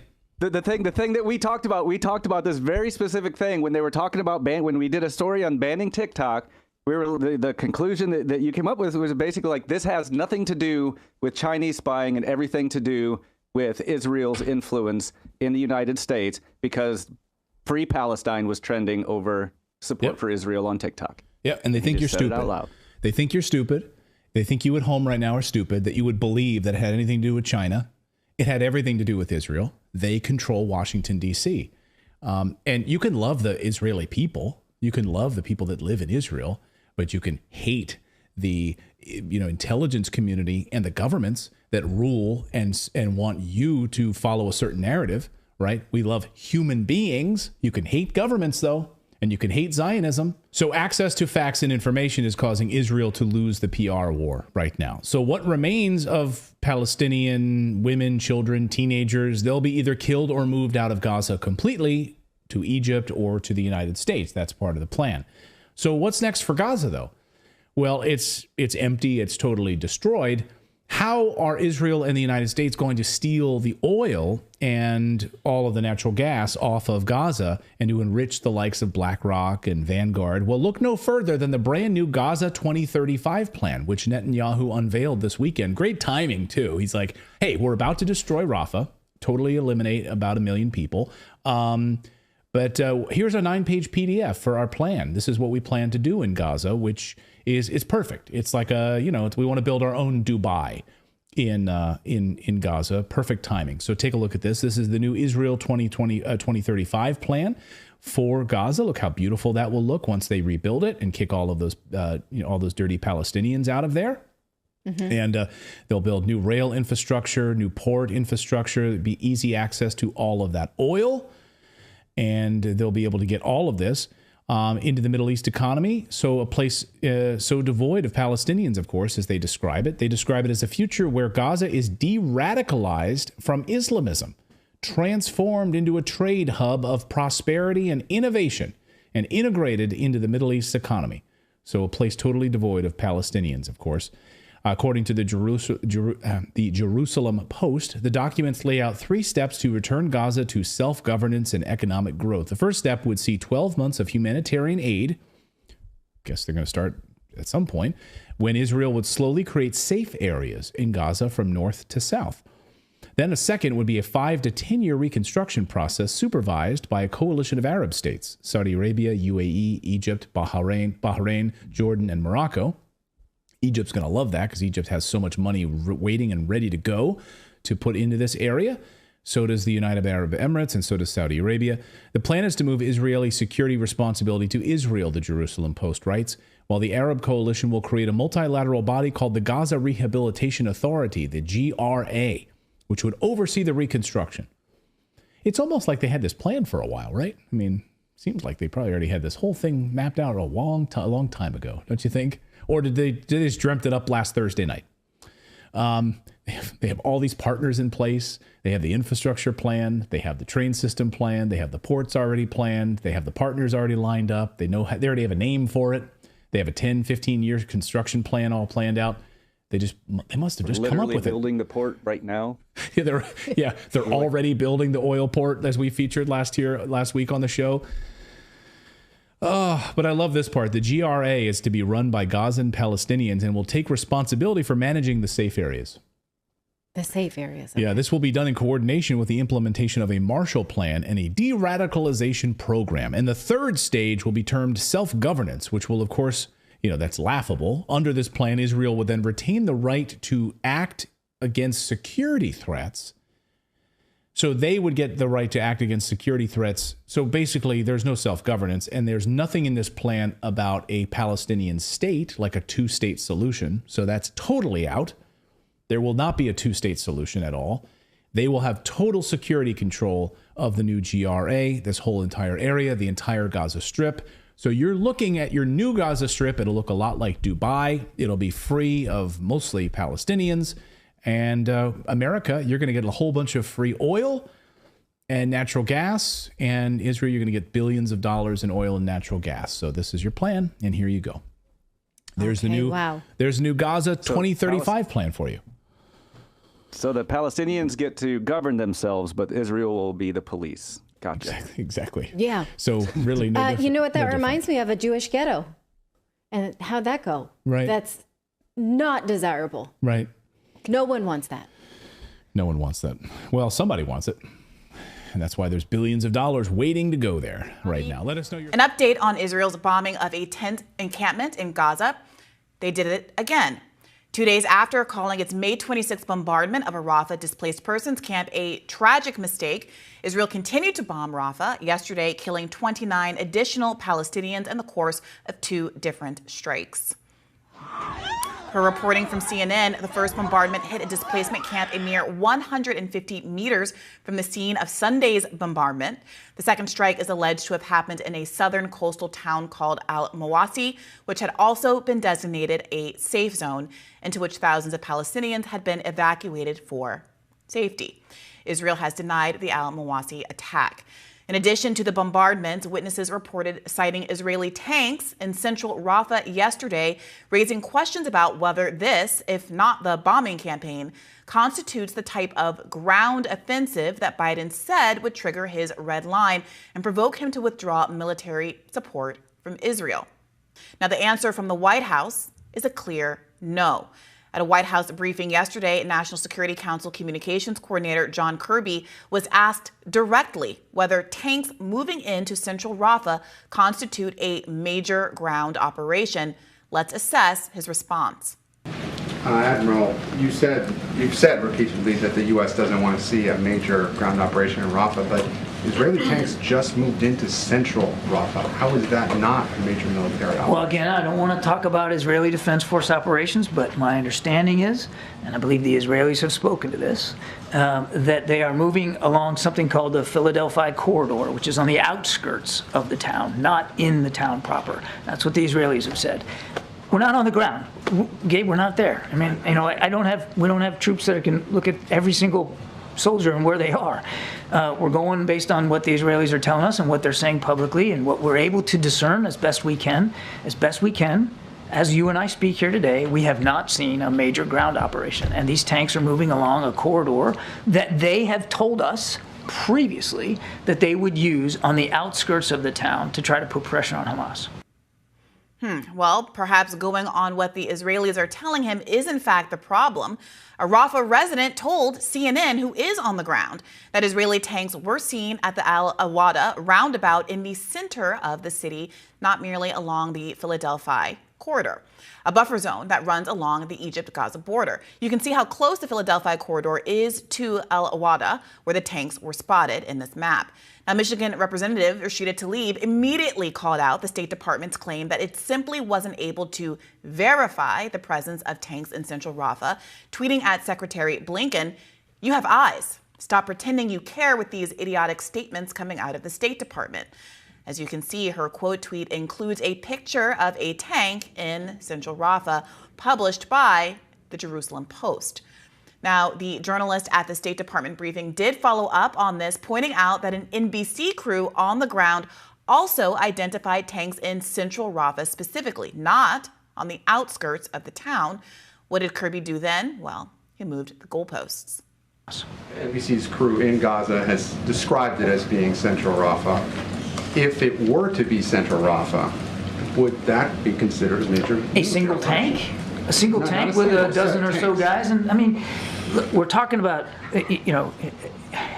you're dragging me into a hypothetical, and I hate that, but one tank, one armored vehicle does not constitute a major ground operation. Now, I'm not saying that that's what's going on right now. What I'm telling you is what the Israelis have told us about what they're doing. They tell us on the outskirts. A major ground operation is, thousands and thousands of troops moving in a maneuvered, concentrated, coordinated way against a variety of targets on the ground. The kinds of things we've seen, we've done ourselves. That's what we're talking about here. Apparently, the red line is more like a red goalpost. One tank and a sustained aerial bombing campaign apparently are not sufficient to constitute a major ground invasion. Unless thousands and thousands of Israeli troops enter Rafah, Biden, it seems, will not impose consequences for Israel's conduct. Well, I'm interested to hear the State Department's excuses later in the week, since today, Haaretz reported that the IDF is sending more troops into Rafah. The only question is, will that be enough to force Biden to admit Bibi has violated his red line? Now, it seems obvious that there's a relationship between the lack of consequences for Israel's behavior and Israel's choice to keep escalating the conflict. For example, launching another aerial bombardment just days after claiming Sunday's attack was a mistake. The journalist asked a final question on exactly this point. And then one last thing on a strike today, at least 21 people killed in a strike that hit a tent encampment in southern Gaza today. What's the U.S. response to that? We can't verify those reports. The Israelis are saying publicly that there was no such strike, so I'd point you to them. So because the Israelis are saying publicly that there was no additional strike, America takes it at its word, no matter how many times Israel has lied before. Now, ironically, you'll find more skepticism in the Israeli press than behind the podium at a White House briefing room. As journalist Amir Haas wrote in Haaretz yesterday, quote, "The only ones still buying the Israeli army's version of the Rafah strike are devoted consumers of Israeli media. Of Israel's claim that the IDF did not expect to hit civilians in the course of its Sunday Rafah strike," she writes, quote, "Such a disingenuous announcement can only be issued to consumers of the same media that for 7 months had been hiding the unbearably high figures and choking photographs of toddlers who were killed or injured in every Israeli strike on the Gaza Strip."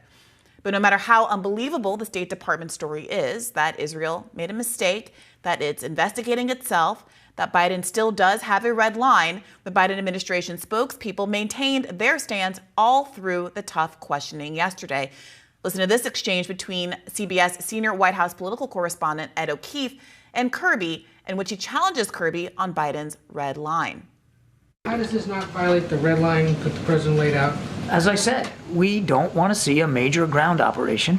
We haven't seen that at this point. How many more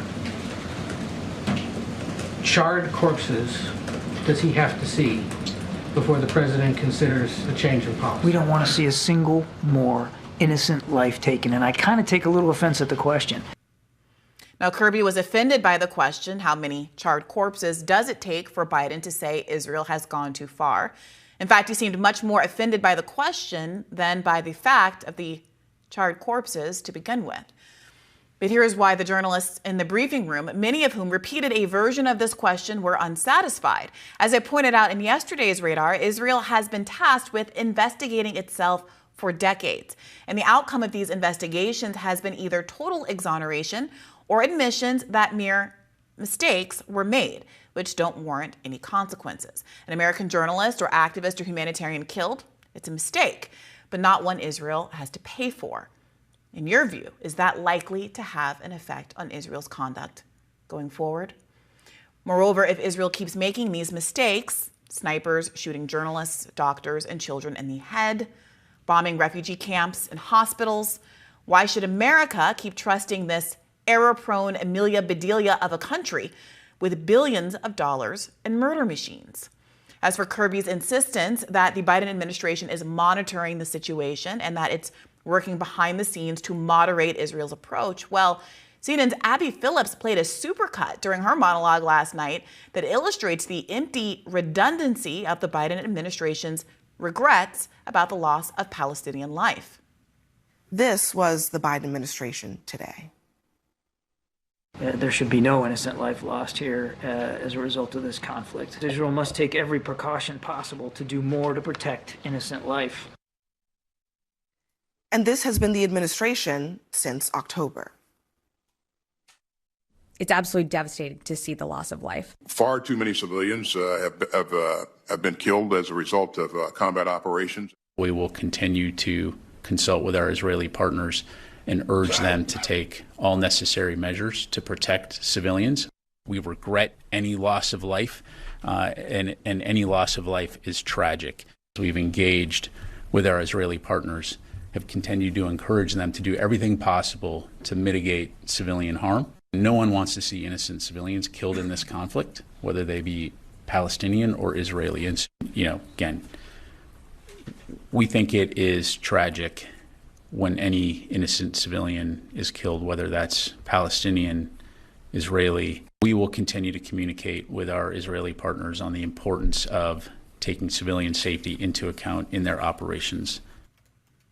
All that concern, not much in the way of changed outcomes. Now, listen to Kirby's response to The Hill's own Niall Stanage after he asked whether the administration condemns Israel's May 26th attack. I know what you want me to say. I get it. There should be no civilians killed. I'm not going to stand up here and make an excuse for any single individual civilian being killed. There's no excuse for it. It should not happen. Now, it does happen in war. It happens sometimes deliberately, sometimes it happens by tragic mistake. We will find out soon what was the case here on Sunday, and then we'll go from there. But no civilian casualty should be acceptable. Let's examine the premise for a second that Israel needs time to investigate, that the investigation will be in good faith, and that Israel is willing to hold itself accountable in a way that might have an effect on its future behavior. At no point in my lifetime has any of that been true. BBC State Department spokesperson Tom Bateman absolutely destroys this premise in a back and forth with State Department spokesman Matt Miller. Let's take a listen to that. You cannot reach You cannot reach a conclusion about the results of these investigations in the middle of a conflict. That's not what I'm when asking the but it is to have faith in the process. You have to have faith in. You have to be able to look at what the outcomes it has generated are. But and we're not at a place this where you can conflict do is it. 100 years old. In its current form, it's probably 40, 50 years old. And when the IDF says that, or the internal system says there is a process of internal investigation, I'm asking you for some evidence that is effective, that it stops it happening again, that it creates accountability. And so, for example, in the last 2 years, with 2 American citizens who have been killed, there has been no meaningful accountability. When at the time, what the Israelis said was, there is an investigation, and you have relied on that as well.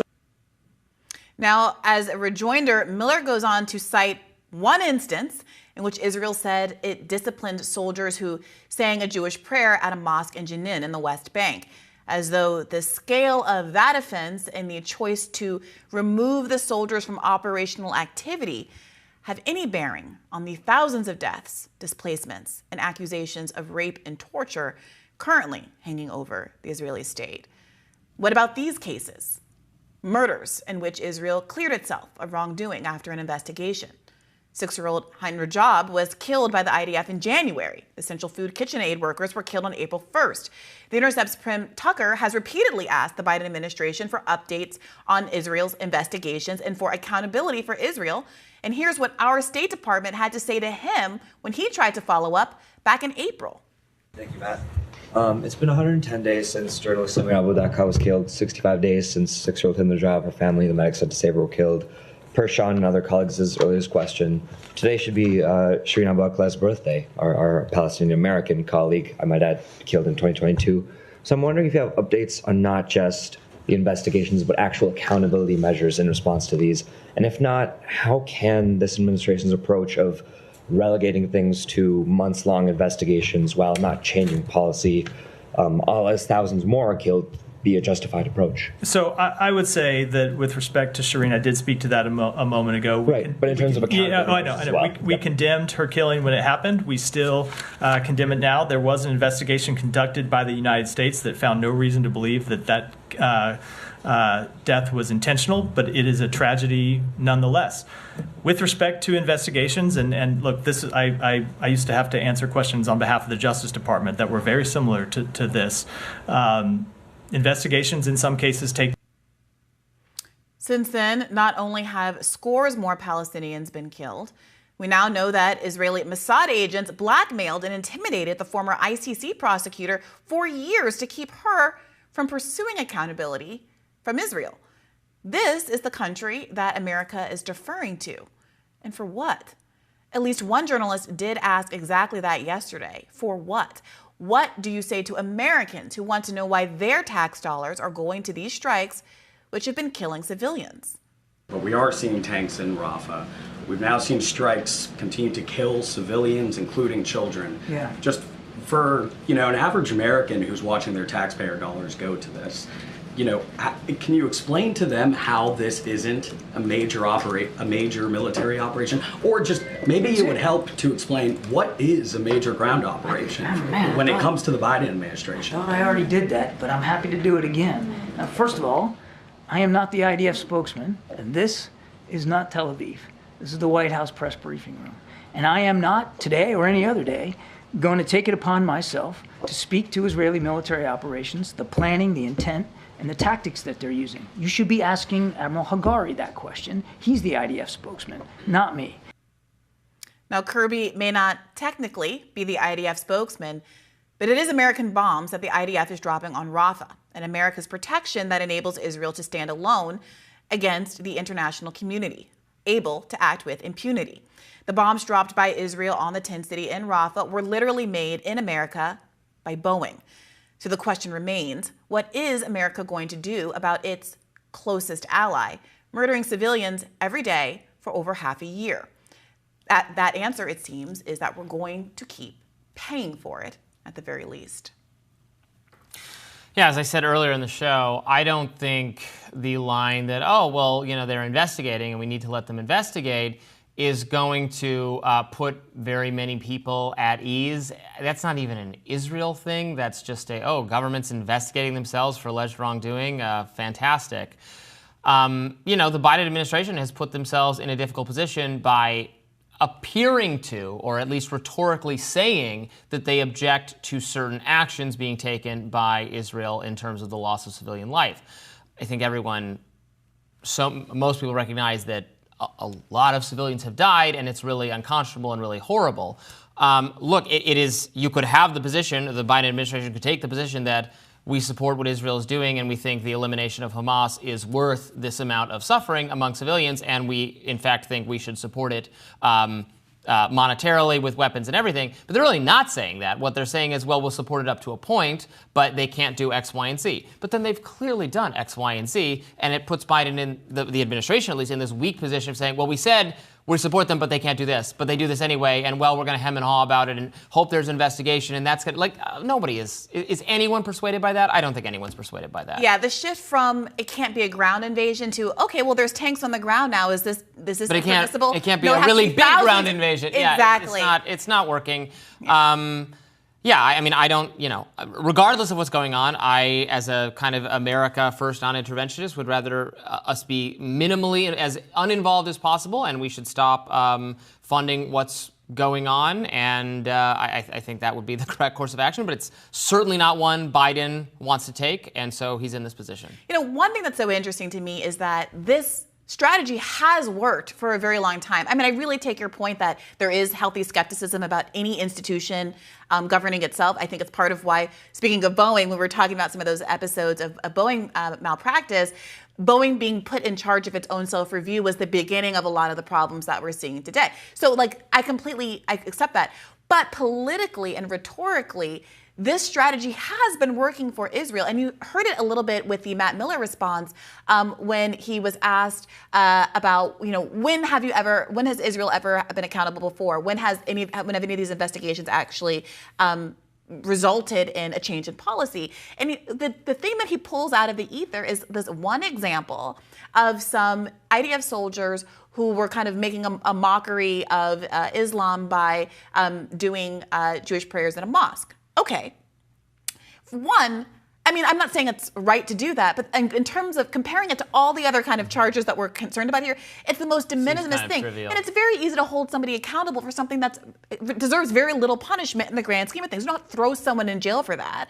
These people didn't even get fired or rejected from the military, which maybe they should have for that, right? And we've seen TikTok after TikTok of Israeli soldiers trying on the clothes of Palestinian women and doing all kinds of other things, but maybe would merit pushback, which also has not merited pushback. So the idea that that's his example of Israel being held accountable, when Prem Tucker brings up the sniper killing of an American soldier, the sniper assaults of multiple Palestinian children, the Red Crescent being attacked as they go to try to save the life of a 6-year-old Palestinian girl. I mean, it really does give the game away. So I do wonder if going forward, if Israel's going to recognize that it's really destroyed a rhetorical strategy that has been built up over decades that has been very effective in shielding itself from this kind of scrutiny, by trying to make America defend, frankly, the indefensible over the course of the last 7 months. Brianna, what's on your radar?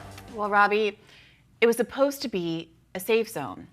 On Sunday night, Israel dropped at least 8 2,000-pound bombs on a tent encampment in Rafah, killing 45 people, a majority of whom were women and children, according to a doctor who treated victims of the bombing. Many of the dead bodies were severely burned, had amputated limbs, and were torn to pieces, the doctor told the New York Times. Graphic video footage emerged over the weekend, including one unforgettable image of a man holding a limp baby aloft while flames flickered in the background, silhouetting the fact that the child no longer had a head. Just days before, in The Atlantic, staff writer Graham Wood had penned what might be read as a justification for killing children. Quote, "It is possible to kill children legally," he wrote, "if, for example, one is being attacked by an enemy who hides behind them. It is possible to kill children legally," he wrote. Now we see where that logic leads. Monday, Netanyahu made a statement claiming responsibility for the Sunday night massacre, calling the choice to drop 1-ton bombs on a tent city where millions of Gazans have been told to flee for their safety, quote, "a tragic mistake." But this time, something seems to have shifted. Media figures who've spent months defending Israel's siege on Gaza have found themselves confronted, finally, with an indefensible act. UK commentator Piers Morgan was one of those people. "A mistake?" tweeted Piers. "No, it wasn't. Netanyahu repeatedly said he'd attack Rafah, and he did. I've defended Israel's right to defend itself after October 7th, but slaughtering so many innocent people as they cower in a refugee camp is indefensible," he tweeted. "Stop this now, Netanyahu." I'd argue when you've launched a staunch defender like Piers Morgan, you may have lost the plot. Former USAID lead for disaster relief Jeremy Konadek tweeted, "Bombing a tent camp full of displaced people is a clear-cut, full-on war crime. Even if Hamas's troops were present, that does not absolve the IDF of the obligation to protect civilians. It does not turn a tent camp into a free fire zone." As anti-war protests broke out in Paris, even Israel ally Emmanuel Macron spoke out, tweeting, Outraged by the Israeli strikes that have killed many displaced persons in Rafah, these operations must stop. There are no safe areas in Rafah for Palestinian civilians. I call for full respect for international law and an immediate ceasefire. The loudest and clearest anti-war voice among American elected officials has been Rashida Tlaib, the only Palestinian American in Congress and one of 2 Muslim American Congress members censured by her colleagues early in the conflict for objecting to the violent murder and dispossession of Gazans in the name of Jewish self-determination. Let's take a listen to a little of what she had to say. It is disgraceful that the Biden administration and my colleagues in Congress continue to smear them for protesting to save lives, no matter faith or ethnicity. It is cowardly. But we're not going to forget in November, are we? President Biden, I hope you hear us loud and clear.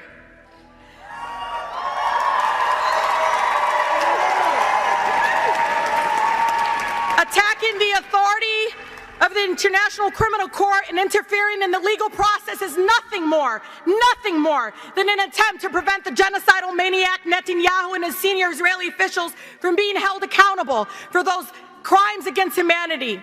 You are an enabler, President Biden. Very pointed, very harsh, very specific criticisms of Joe Biden. So where is Joe Biden in all of this? We all remember Biden's interview with Jonathan Capehart back in March, in which he first floated the notion of a red line. Biden sort of said then that the invasion of Rafah would be a red line for him, but as soon as he drew that proverbial line in the sand, he erased it. The boundary proved to be as ephemeral, as unstable as the $320 million Gaza pier, which fittingly, over the weekend, washed away in heavy seas. Let's remind ourselves of what Biden had to say back in March. What is your red line with Prime Minister Netanyahu? Do you have a red line? For instance, would invasion of Rafah, which you have urged him not to do, would that be a red line? It is a red line, but I'm never going to leave Israel. The defense of Israel is still critical. So there's no red line. I'm going to cut off all weapons so they don't have the Iron Dome to protect them. They don't have. But there's red lines that if he crosses, and he cannot have 30,000 more Palestinians dead. Now, the media framed not another 30,000 Palestinians dead as a meaningful red line, as though another 20,000, 5,000, or 500 dead might justify Israel's amorphous goals. Defeating Hamas, self-defense. The establishment media mostly ignored that Biden went on to say, quote, "There is no red line. I'm never going to leave Israel. I'm never going to cut off weapons." And it celebrated Biden's so-called moderation. Biden supporters argue that this was evidence he was capable of being pushed left, unlike Trump. Disaffected anti-war voters were asked to trust Biden was on their side, that he had stern words for Netanyahu in private. We were told that Biden had paused a shipment of weapons to Israel because Netanyahu had crossed his red line by launching an invasion of Rafah. Of course, days later, Biden moved forward with another $1 billion in new arms for Israel, even as the Palestinian death toll mounted. A Biden booster account called What Has 46 Done crowed just days before the Memorial Weekend massacre that, quote, "Hey, President Biden's gambit worked. Once again, he's really good at this." Cut to this past weekend, Israel's Rafah bombing video of decapitated babies and a young boy wailing as he watches his father's tent go up in flames. His father still inside. Only a fool would be surprised by this outcome. After all, what did Biden tell us? There is no red line. I'm never going to leave Israel. I'm never going to cut off weapons. Netanyahu, for what it's worth, has been honest about his goals. Quote, "We will enter Rafah and we will eliminate Hamas battalions there with or without a deal to achieve total victory," he announced in late April, even as military experts from Washington to Tel Aviv have warned that defeating Hamas was an ephemeral goal, a pipe dream. Bibi has also been clear that he will continue to act with impunity, that accountability from the international community for his war crimes would not be met with grace, but instead be met with retribution. For example, On May 1st, Axios reported that Israel threatened to punish the secular moderate Palestinian Authority in the West Bank if the International Criminal Court were to issue warrants against Netanyahu for war crimes. Fewer than 24 hours after the ICC prosecutor announced he was pursuing arrest warrants for Netanyahu and Defense Minister Yoav Gallant, Israel started a large-scale military invasion in Jenin in the West Bank that involved seizing homes to use as military bases and killing 8 Palestinians. 2 Palestinian boys were targeted by Israeli snipers and killed in that attack. Moreover, just today, The Guardian reported that Mossad director Yossi Cohen was personally involved in a secret plot to pressure the former chief prosecutor of the ICC to abandon her war crimes investigation. The Mossad had transcripts of secret recordings of her husband and reportedly had been actively seeking compromising information on the prosecutor. This again, according to The Guardian. Another example of how Israel responds to attempts at holding it accountable. Friday, the International Court of Justice ordered Israel to halt its military offensive into Rafah, quote, immediately. The next day, Israel dropped bombs on a Rafah tent city filled with civilians. Remember also that within hours of the ICJ issuing its initial finding that what Israel is doing in Gaza could plausibly constitute a genocide, Israel launched an attack on the primary aid distribution organization in occupied Palestine, UNRWA, successfully lobbying the U.S. government to cut funding to the program and setting the stage for what World Food Program Director Cindy McCain has described as, quote, full-blown famine across northern Gaza. Recall also that just weeks ago, Israeli civilians set fire to the UNRWA headquarters in East Jerusalem. The perpetrators there were not punished. Saturday's Rafah bombing took place quite close to one of the largest UNRWA buildings. No place is safe in Gaza, the UNRWA comms director told the BBC. No one is safe, including aid workers. A pattern is emerging here, and it's one in which Israel reacts to accountability like a bully or an abuser. It responds with force directed at some of the most vulnerable and innocent, and it seems to bank on the global community being too scared to stand up to it. For some reason, up until this point, it's been working. The United States, the richest country in the history of the world with the biggest and most well-funded military by many orders of magnitude, is acting like Israel's hostage. Midday yesterday, many hours after images of carnage had taken over social media, the Biden administration finally made a statement. It says it is, quote, assessing if Israel violated Biden's red line with the Rafah strike. Former Ohio State Senator Nina Turner responded to the White House statement, tweeting, if bombing a refugee camp isn't over your red line is worthless. But Israel claims that steps were taken to reduce the risk of harming uninvolved civilians during the strike, including conducting aerial surveillance, the deployment of precise munitions by the Israeli Air Force, and additional intelligence.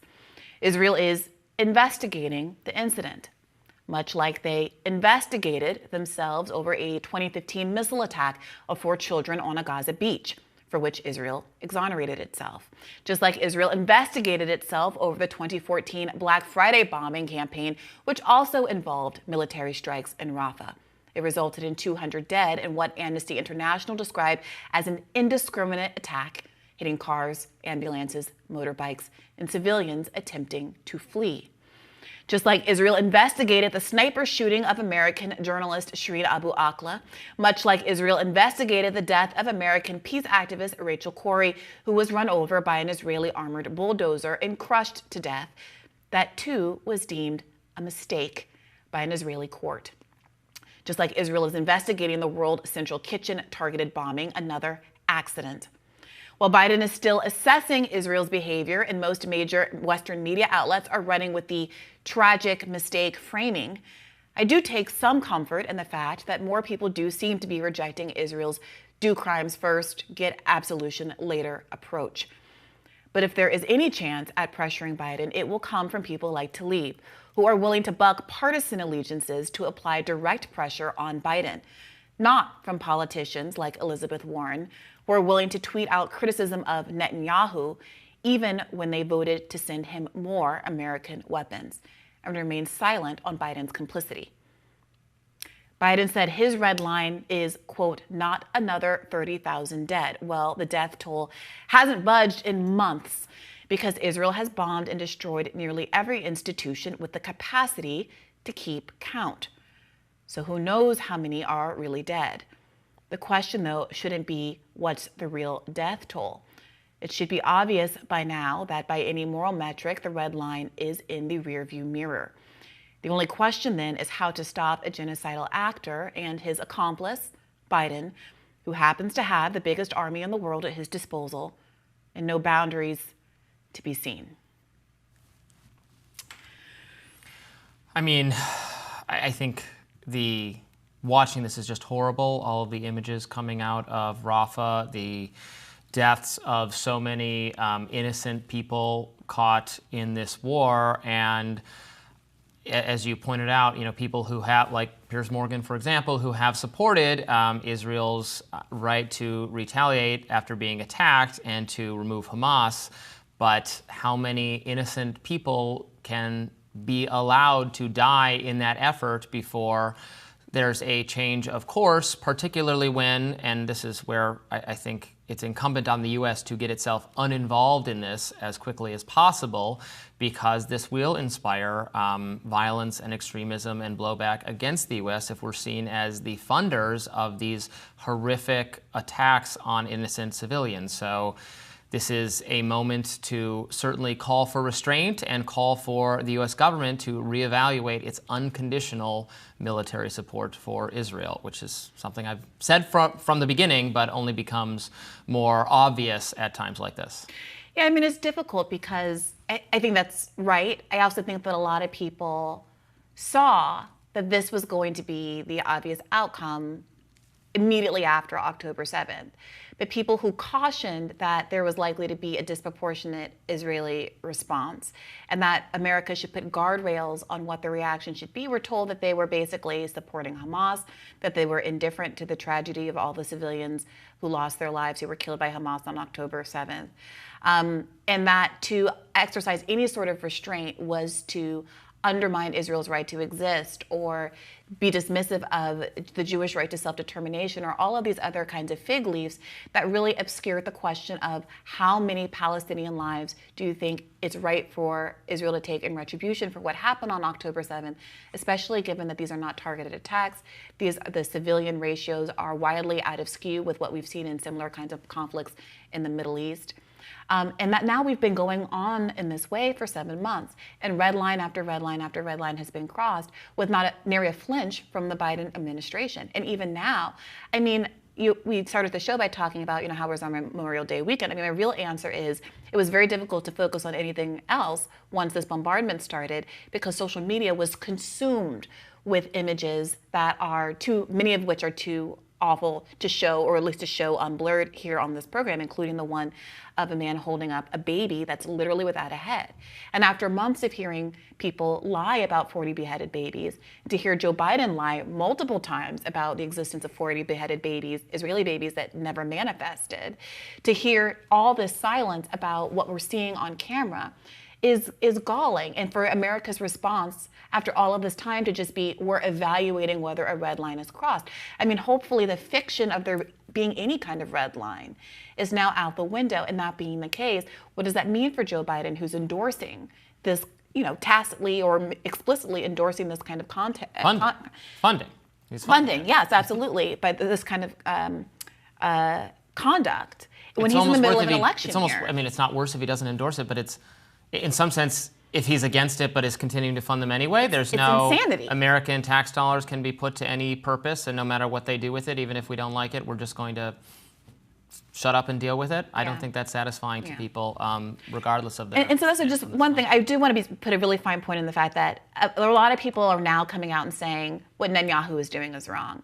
As far as I saw, Rashida Tlaib was the only one who I heard say what Biden is doing is wrong. And given that these are American politicians that I'm really focused on and trying to look at levers of American accountability, I do think it's very courageous for her, a Democrat, in the middle of an election year to be willing to go out and so pointedly criticize the president. And I do think there should be more of a push, and not to give undue credit to people like, Ro Khanna, Elizabeth Warren, or others who I'm glad are saying that Netanyahu is wrong, but at the end of the day are kind of skipping over the most immediate accountability lever they have in front of them, which is that they've already endorsed and do continue to support Joe Biden, without whom this tragedy could not take place. More rising. All right, switching gears to Israel and Gaza. Actually, to the domestic aspect of Israel and Gaza. Why is the government so forceful and enthusiastic about cracking down on the freedom of speech? What is the government afraid of? Well, they're afraid of the truth, and they're afraid of they know for a fact that this is an issue that can rapidly spin out of control as far as the government's concerned. It's expanding across the campuses. There's a chance that once the school shut down, this will jump into the streets, and we'll have a long, hot summer of anti-genocidal stuff going on, and we're leading up to an election, and this is not the optics that the President of the United States wants to see. So they're doing this, and now, this is a question I have for you, because I've been, I've been strongly saying that this is a frontal assault on not just freedom of speech but freedom of assembly. And I have people that are saying, no. They don't have freedom of assembly. They don't have freedom of speech rights. This isn't a constitutional issue. I believe it is, but you're the constitutional expert on this. Are these students, in the faculty, are they protected by, First Amendment rights here, or is the school right in cracking down? It's a legal question, and I'm not a legal specialist. They are out there not because they are pro-Hamas. They are out there because they are outraged by what the Israeli government is now doing in Gaza, which is bringing unbelievable harm, not just to the terrorist organization Hamas, but to the entire Palestinian people. And that's why these anti-war demonstrators are out there. They do not want to see a situation continue where 110,000 Palestinians out of 5% of the population have been killed or wounded, where children now face starvation. Hundreds of thousands of children face starvation because Israel is refusing to allow humanitarian aid to get to where it has to go. Demonstrations is what, and the right to dissent, the right to protest, that is what the First Amendment of the Constitution of the United States is all about. That's what, in fact, makes you a free country. Being a free country means that somebody goes out and demonstrates. You don't have to agree with them. They have the right. That's the difference between autocracy and dictatorship and a free country. But for anybody to suggest that we cannot be critical of the government of Israel or the government of Italy or the government of Ireland, for whatever reason, is not what democracy is about. So I happen to believe, not everybody agrees with me, that the war policies of the Netanyahu government are a disaster. They are causing unprecedented harm. They are in violation of international law and absolutely in violation of American law, by the way. But I think people who are critical, the idea that people who are critical of what Netanyahu is doing are anti-Semitic, that is nonsense, and that is a very, very dangerous line to cross in terms of freedom of expression in this country. I am thinking back, and other people are making this reference, that this may be Biden's Vietnam. All right, so I'm having a problem with my camera, probably because I've been on all day, and that's all right, because you know what I look like, and everybody watching now knows what I look like. I think that was too little too late, but he's the only United States senator, the only member of the Congress that we've heard speaking that way. Right. My only problem with what Bernie said, and I agree with everything he said there, is the way he starts. These students are not pro-Hamas. Bernie, it doesn't matter. It doesn't matter. Okay, free speech is free speech. It just so happens that Bernie, by saying they're not, pro-Hamas, that they're going against the policy of Netanyahu, that he morally can stand with them. But where would he be if they were saying they were pro-Hamas? They have the right to be. That's what I'm trying to. That's my point. Is that this is a free speech issue? It's not a free speech issue that is sugar coated by saying, and it's a free speech and something that I agree with, that the Netanyahu government is genocidal and bad, and we need to oppose them. No, Bernie, it's a free speech issue. It's black and white, free speech. There, I agree with, but they're being shut down because it's private universities, except they take federal money. So I mean, but your freedom of assembly issues. This is one of those areas where the police and the powers are. I mean, I love it when I say I love it, I hate it when somebody like Ben Sass, former senator from Nebraska, current president of University of Florida, is talking about how we love free speech and freedom of assembly, but we're not going to let them practice free speech and free assembly on our university because there are rules. But why are they so afraid of free speech? Why was the crackdown so ferocious? The governor of Texas sent 100 Texas Rangers in on horseback. The president of the University of Texas hadn't even asked for that. The mayor or the mayor of the city of New York was up there personally at Columbia University. There were 500 demonstrators and 1,000 police. They had a professor, an undercover professor, was also works in New York City NYPD intelligence, spying on the students at Columbia, at Emory University. Two big, huge, thug, overweight, tattooed cops beat the daylights out of a female economics professor. Why the ferocity? Because of speech. Well, it's not because of speech. It's because of the message. The United States is on the cusp of losing control of the pro-Israeli narrative. The pro-Israeli lobby has been very careful in how it's approached the Israeli issues, etc. They've tried to make Israel the 51st state. I know. I went to Israel everywhere. Every time there's a holiday, it's an Israeli flag out of one window, an American flag out of the other. We're like America. We're the same as America. We are America. And that's their thing. And right now, Americans are going, that ain't us. We're not genocidal. We're not doing that. We disagree with this so much. And this issue has the opportunity to transform American public opinion about Israel, which is why they have to nip this thing in the bud. This isn't about free speech or anything. This is about ensuring that an anti-Israeli narrative doesn't take hold in the American population in an election year where there are ramifications at the polls. So all of the people that are part of the establishment that the Israeli lobby has been lobbying, for so long, bought them out, paid for their elections, whatever. They're all saying we got to take control of this because this is our future. This is our political future. We have married into this pro-Israeli lobby, and now we have to step. Look what Congress just did, passing. And again, I'm not a legal scholar, but I mean, a simple reading of the First Amendment, Congress should not pass any laws that infringe on, the free speech and the free press. Congress just passed a law, an act that tries to tell me what anti-Semitism means. Right. I'm sure that'll be invalidated by the courts, although it is repellent that Congress would do that.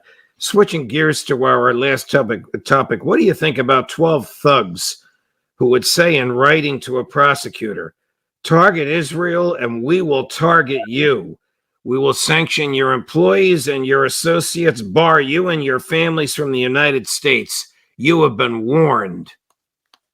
Now, these aren't just thugs. These are United States senators, and every single one of them should be reprimanded. I don't know who, because one of them is, Mitch McConnell, who's retiring as the minority leader. But, this is criminal on their part. This is not what the United States should be about. And frankly speaking, the president of the United States should chastise the Senate and tell them that you don't get to make policy. You can't warn anybody. You have no powers. Warn them. What are you going to do, Tom Cotton? What are you going to do, Mitch McConnell, Marsha Blackburn? What are you going to do? You can do nothing. It's the exclusive purview of the executive branch to make these decisions. Now, we will go to you for advice and consent, and where necessary, you will have to ratify decisions that the president makes. But these senators don't get to do this. This is the mafia. This is thug. Wait a minute, Scott. The mafia would be smart enough not to put this in writing. True. But where's Biden? That's what gets me, is Biden's silent on this. Literally, the president needs to step up and say, now, separations of powers, you guys are out of your box, get back in your box. You don't get to do this. You don't get. Now, there was a law that was passed that basically said that the International Criminal Court came after American service members, et cetera, that we would take appropriate actions. But what these guys have done is unilaterally extend the meaning of that law to say that Israel is the same as America. Israel is not the same as America. Israel is a foreign nation. It is a totally different state, which is right now committing genocide, and we ourselves recognize that what they're doing is wrong. So these senators are insane, and they should be chastised, they should be reprimanded, and they should be put back in their box, because if they don't, it's just, again, an example of America spinning out of control because of poor leadership in the White House. It says, where did you get this money? American money. German money. Japanese money. Jewish money. Where did you get all of this money? That was the question I asked myself when I saw that my opponent had raised so much more money than did I. Where did he get all of that money? Well, fortunately, the FEC report, it requires that anyone who gives you $200 or more, an individual, must be listed by name and address. And any PAC, that's a political action committee, that gives you money must also be listed by name and address, and the name of its treasurer shown. All right. I was a journalist before I was ever elected to office, journalist for some 20 years, an award-winning journalist, learned a lot about how to do research, but of course it was not hard to research this. So I took this list, and I looked at his individual contributors. Let me give you these figures. Just bear with me, if you please. Now, of that amount that he had raised, 8,250 of it was itemized as individual contributions, meaning from people who gave him $200 or more. Of that $8,250, let's see how much came from where. And to do that, I refer back to this list from AIPAC, now blown up so you can see, list of its executive committee and national council and officers. We want to see how many people who contributed this money, the large sums, also on the executive committee of the national council or as an officer of AIPAC. Called cross-checking, you know. And let's just go down and let's see. First of all, the contributor is that same Robert Asher. Now, you know, the most an individual can give to a candidate is $1,000. The most that a PAC can give to a candidate, however, is $5,000.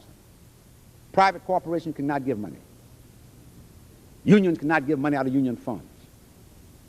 Now, let's just check it. Robert Asher, as I told you, is the president of AIPAC. Is addressed at 51 Oakmont Road, Highland Park, Illinois. That's not in the 2nd District, not even in Chicago. But he's interested in the 2nd District to the tune of $1,000. Let me just read this list.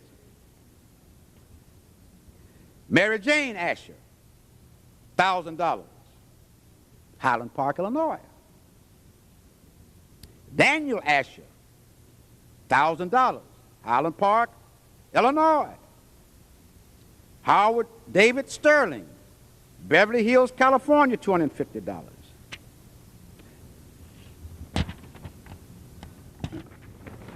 Louis A. Morgan, $500, Highland Park, Illinois. Susan Asher, $1,000, Highland Park, Illinois. And on and on. I won't read all to you. But I took these names. The Asher,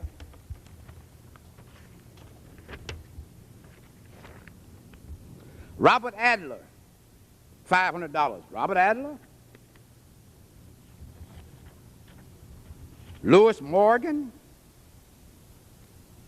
Irvin Wine, $500. took all those names and found that they were all on the executive committee of AIPAC. Not living in Chicago, let alone in the 2nd Congressional District, but board members of AIPAC, who were not supposed to try to finance campaigns. Not legally, can it? Has not the legal authority.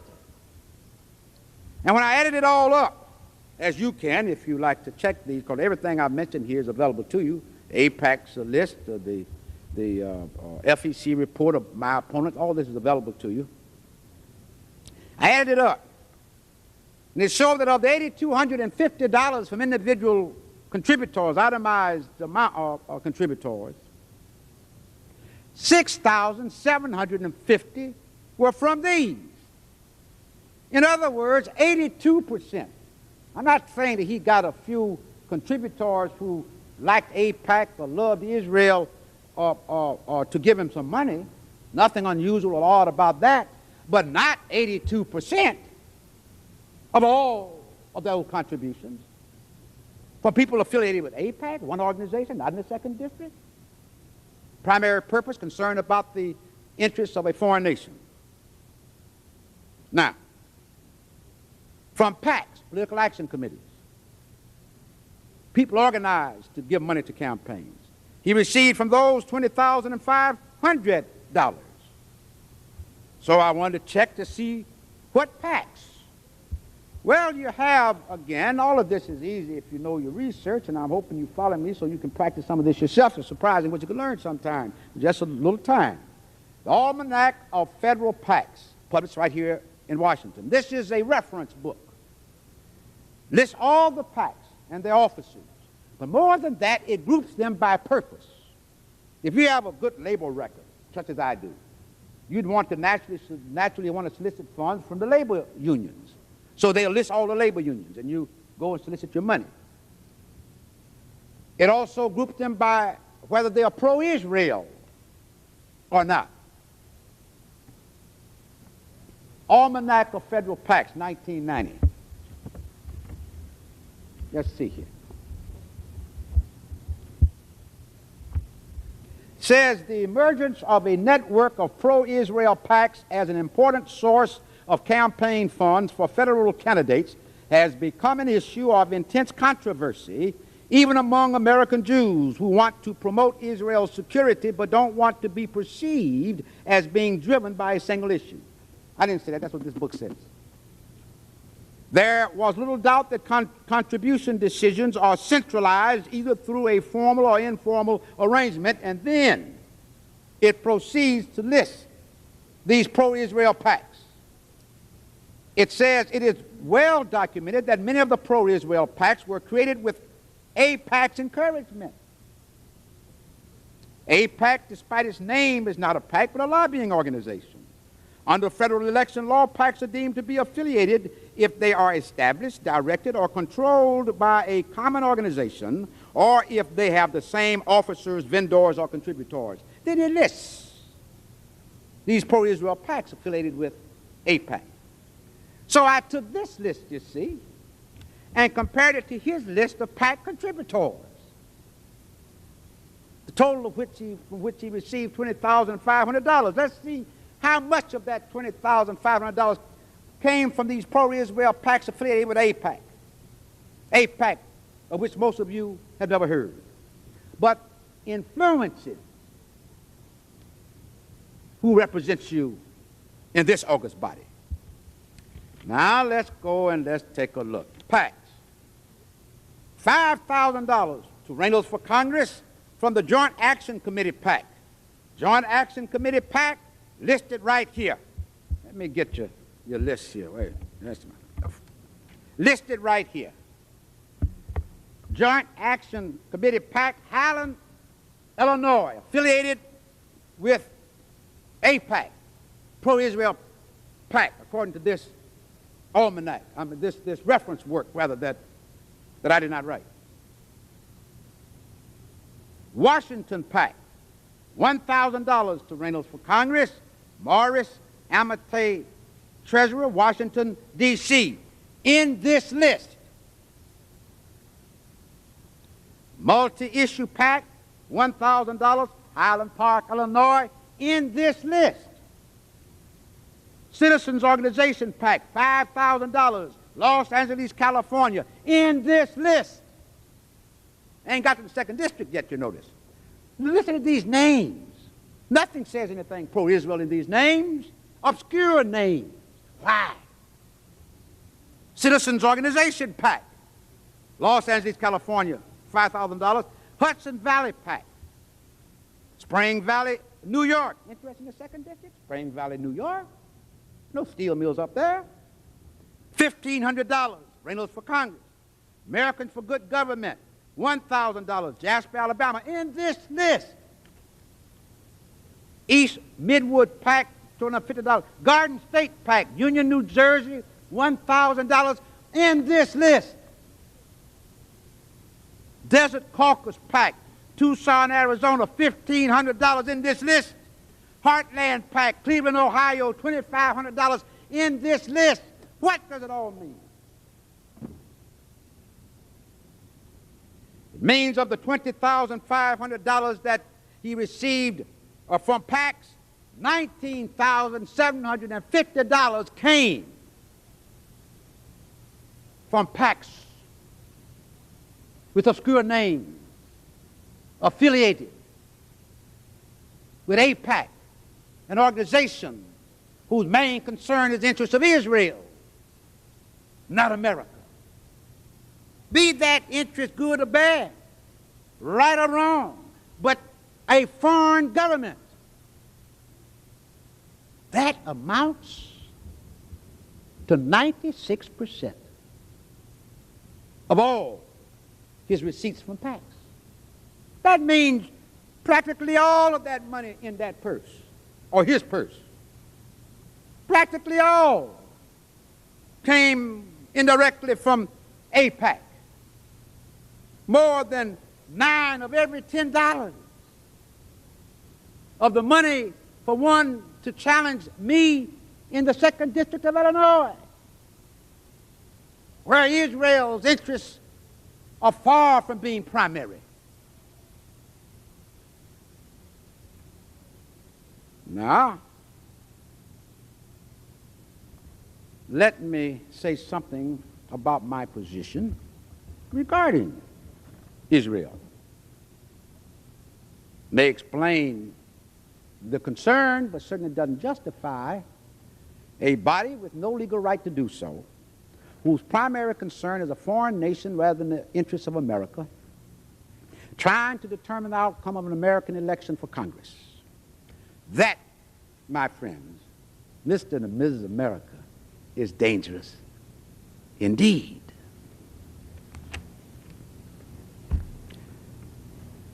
Israel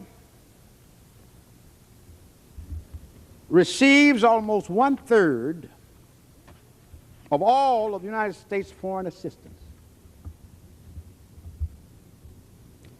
$3 billion in the foreign assistance bill, and usually $400 or $500 million more tacked on here and there. Roughly $3.5 billion a year. That's not the government's money, that's your money. Your tax dollars. We don't have enough money to maintain full funding for student grants and student loans for those in need to attend the colleges of their choice for which they are qualified. Not enough money to create jobs programs for those pockets of poverty in our nation. Not enough funds for long-term Medicare for our senior citizens in need. But $3.5 billion of your tax dollars to one little nation, Israel. A nation with only about 3.5 million citizens.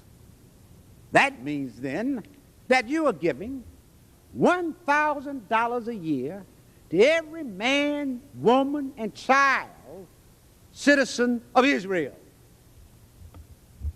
Think about that.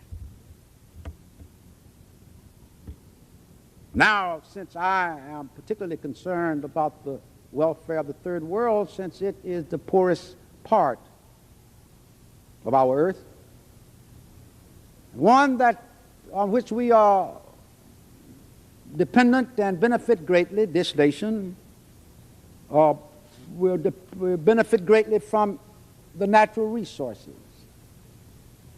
of the 45 sub-Saharan African nations. Now, while Israel only have 3.5 million citizens roughly, there are some 350 million citizens in the 45 sub-Saharan African nations. How much do we give them out of our foreign aid? $550 million only, which comes to, compared to the $1,000 per Israeli, $1.57. Our resources from there, but our money goes to Israel. Seems to me we should drop some of the pollen where we get the honey. Even bees know that. My position is that that is upside down. We should give the larger amount to the larger group of people who are in greater need and from whom we benefit most materially in Africa. Give the $3.5 billion to Africa. Let the $550 million go to Israel.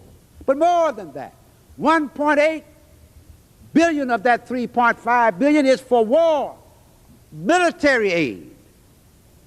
Well, my God, military aid to Israel, a nation that holds in prison presently some 9,000 Palestinians, unfairly, unjustly, many without charges. Military aid to a nation that in the past 3 years has killed, unarmed, defenseless, 650 men, women, and children of Palestine. Why not better take that military aid and take it over to Zambia in Africa? Give it to the African National Congress so that they can be sufficiently armed to chase off the face of the earth the last remaining vestige of fascism, the apartheid regime of South Africa.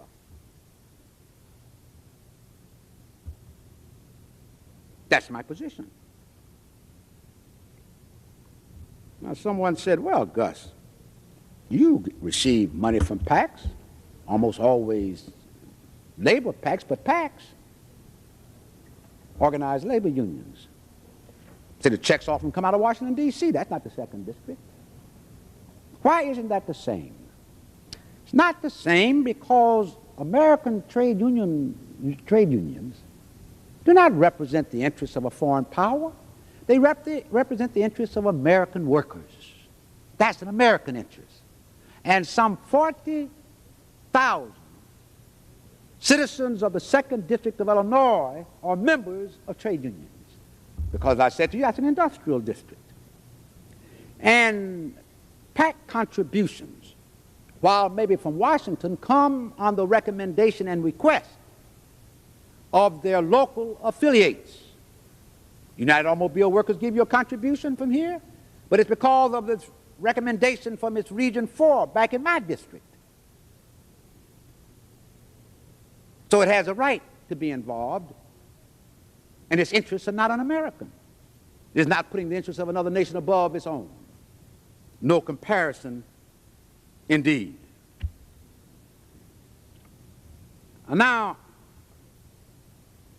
as I may, before concluding, point out this connection between this interest, this insidious interest, and mass media in this country. You may think you know something about mass media because you're exposed to it so in television, but really it's in many ways as obscure and mysterious as AIPAC. Ask yourself, who owns CBS? Who's the president of ABC? Who are the board members of NBC? Where does Tom Brokaw live? You know where I live. You know what is my salary. You know my marital status. You know where I went to school. You know my views? You know my children's names? You know Tom Brokaw far better than you know Gus Savage, or you think you do. Is he married? What is his salary? What are his views? For all you know, he may be one of those running around with a hood, burning crosses, because you don't know. Powerful man controls your airwaves, determines whether Gus Savage can go on the air or not, determines what is said about Gus Savage, good or bad, right or wrong, true or false, unaccountable to you. You can't fire him. You can't unelect him. You did not pick him.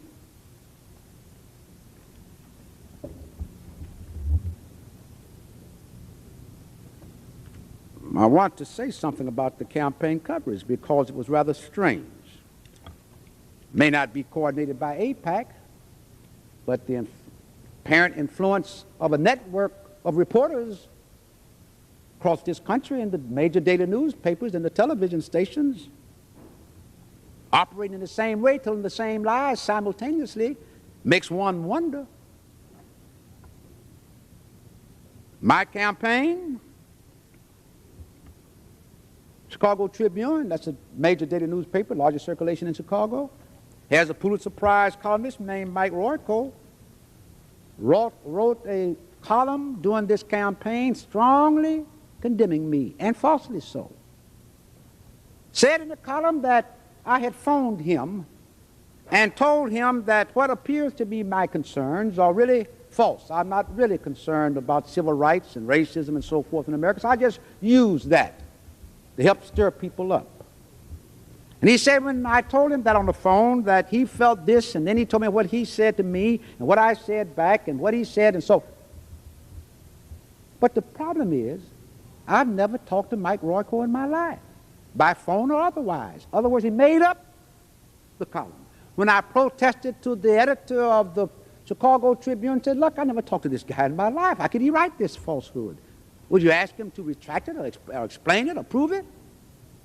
Never a reply. Unaccountable. The political editor of the Chicago Sun-Times, same thing. Steve Neal, same thing. Called me all kinds of names. I've never met him. Never talked with him. Then you have, and I don't want to say that the only people who may be a part of such a network would be these columnists. Generally, the white press would have at least one so-called apparent African-American columnist to jump on an African-American too, if in case the African-American hollers too loud and says, well, these columnists jumping on me is white, so you got a page in the Chicago Tribune, a Raspberry in the Washington Post, and all. That's typical. Same kind of columns. I was on Crossfire on CNN. Some of you may have seen it, and you saw what a time Robert Novak gave me. I'm sure if you saw it, you could see it wasn't fair. How much does he earn? Where is he married? Does he attend church? Has he ever been a member of the Ku Klux Klan? I'm not saying that he is. I'm not saying that he's married. What is his sexual preferences? I don't know none of that. All I'm saying is we don't know anything about these powerful bosses or spokesmen or talking heads on television and columnists in the most powerful newspapers of our land. Democracy depends upon a free and fair press. I held a hearing to try to save the Economic Development Administration that the President has asked to be eliminated. I held a hearing in Pennsylvania, the coal mining area, where because anthracite coal has such high sulfur content, people have unemployment, suffering unemployment in double digits. Held it in Chicago because their African-American community suffers unemployment in double digits. Has not enjoyed the prosperity that other parts of the country has, or that the prosperity that this country in general has enjoyed in the past 8, 9 years. We need economic development projects in such areas. Went into Chicago to hold one such hearing, trying to stir up interest in saving EDA, and the press would not even cover it, not in Chicago. I'll tell you, I've been treated better by the press in Johannesburg, South Africa, than in Chicago, Illinois. I sponsored the biggest set-aside in the history of this country, an amendment to the 1986 Defense Authorization Act that could mean some $8 billion a year to disadvantaged minority-owned businesses. Very proud of that. It's the largest set-aside than all others combined. During this campaign, Channel 2 in Chicago, the CBS affiliate, a reporter named Mike Flannery, insisted right there on television that Gus Savage did not sponsor that legislation. I said, well, wait a minute. I'll give you a congressional record. I'll get it to you tomorrow. Would you, if you're wrong, would you go on your news show tomorrow and admit that you were wrong? And, of course, if I'm wrong, go on there and point that out, too. I sent him the congressional record, showing, of course, that he was wrong. He never used it. Never another word. Unaccountable. Nothing I can do. I'm the sponsor of legislation for a third federal building in Chicago, a project costing $153 million and employing some 50,000 people in the construction trades and the spin-off jobs that will result from that. $45 million of that amount in subcontracts to small disadvantaged businesses. On that same television interview show, he insisted that I didn't do that either. Easy to ascertain whether I did or not. You got a congressional record. Reporters are certainly familiar with it. It meant that that was a deliberate deceit. Well, that kind of effort to disinform the electorate is also a danger to our democracy, and to the extent that it relates to activities such as the ones I've described from AIPAC, it makes you wonder, are these connected up, in which case the danger would be even enhanced. Look at the strange attacks across this land on African-American leaders. Oh, well, that one was found guilty and that one was found guilty. I don't mean whether they were guilty or innocent, but the intensity and the frequency with which they are pursued.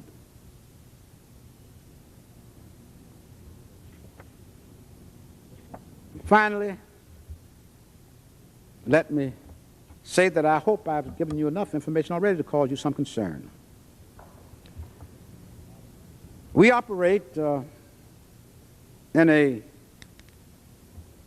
atmosphere today that is not favorable to civil rights and racial equality. You might call it high-tech racism. The kind of racism that would cause a movie like Driving Miss Daisy to be named the best movie of the year. Driving Miss Daisy. Because maybe there are those in America who would like to turn back race relations to the old days where blacks did do the driving and Miss Daisy rode in the back. But those days, my friends, are gone forever.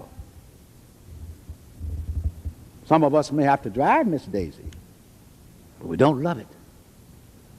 And it doesn't make a very good movie, for it's insulting to too large a segment of the American population at a time of high-tech racism. Driving Miss Daisy. I wonder how my American Jewish friends would feel if there was a movie about during the Holocaust where some Jewish man who was compelled because of imprisonment or whatever the reasons under the Holocaust to be a chambermaid for some Nazi general, and the movie was about how much he enjoyed that, which of course would not have been true any more than Driving Miss Daisy, how much he enjoyed that, and that movie received an Academy Award. Wonder how they would feel. Well, that's just how African Americans in the main also feel. We are losing an understanding of each other, or when we need to understand each other more than ever, because America is losing its competitiveness in world trade. It's become a debtor rather than a creditor nation. And part of the reason is worsening race relations, where the number of male blacks in college is falling down, the number in prison going up. Unemployment has remained at double digits for the past 10 years. More than 50% of black children live in single-parent families. The black family being destroyed to the disadvantage not just of blacks, but of all America.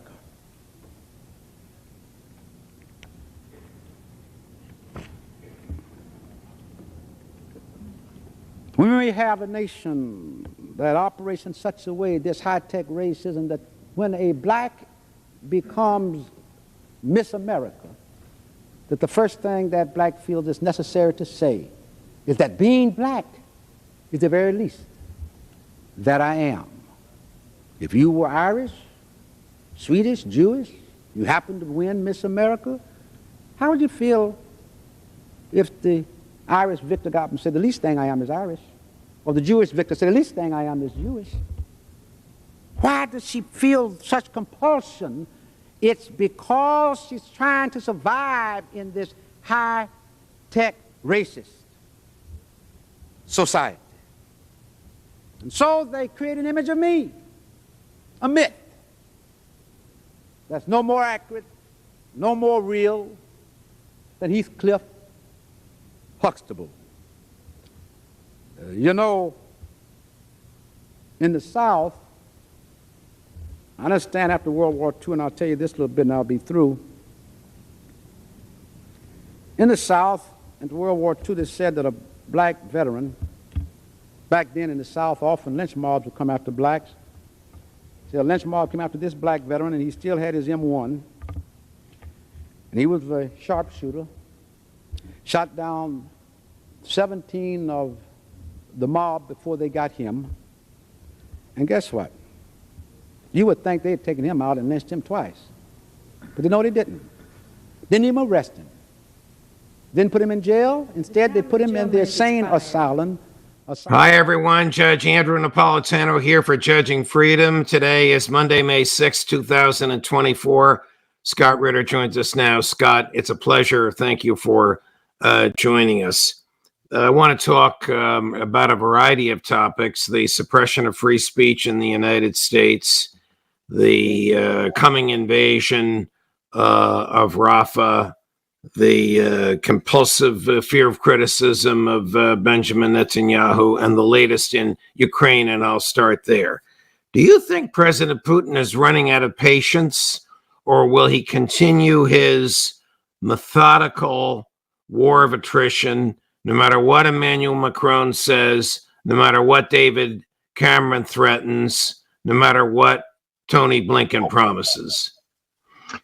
I think we need to understand one fundamental truth here, that this conflict is seen by Russia as an existential conflict, that there is no tie, there is no defeat, there is only victory.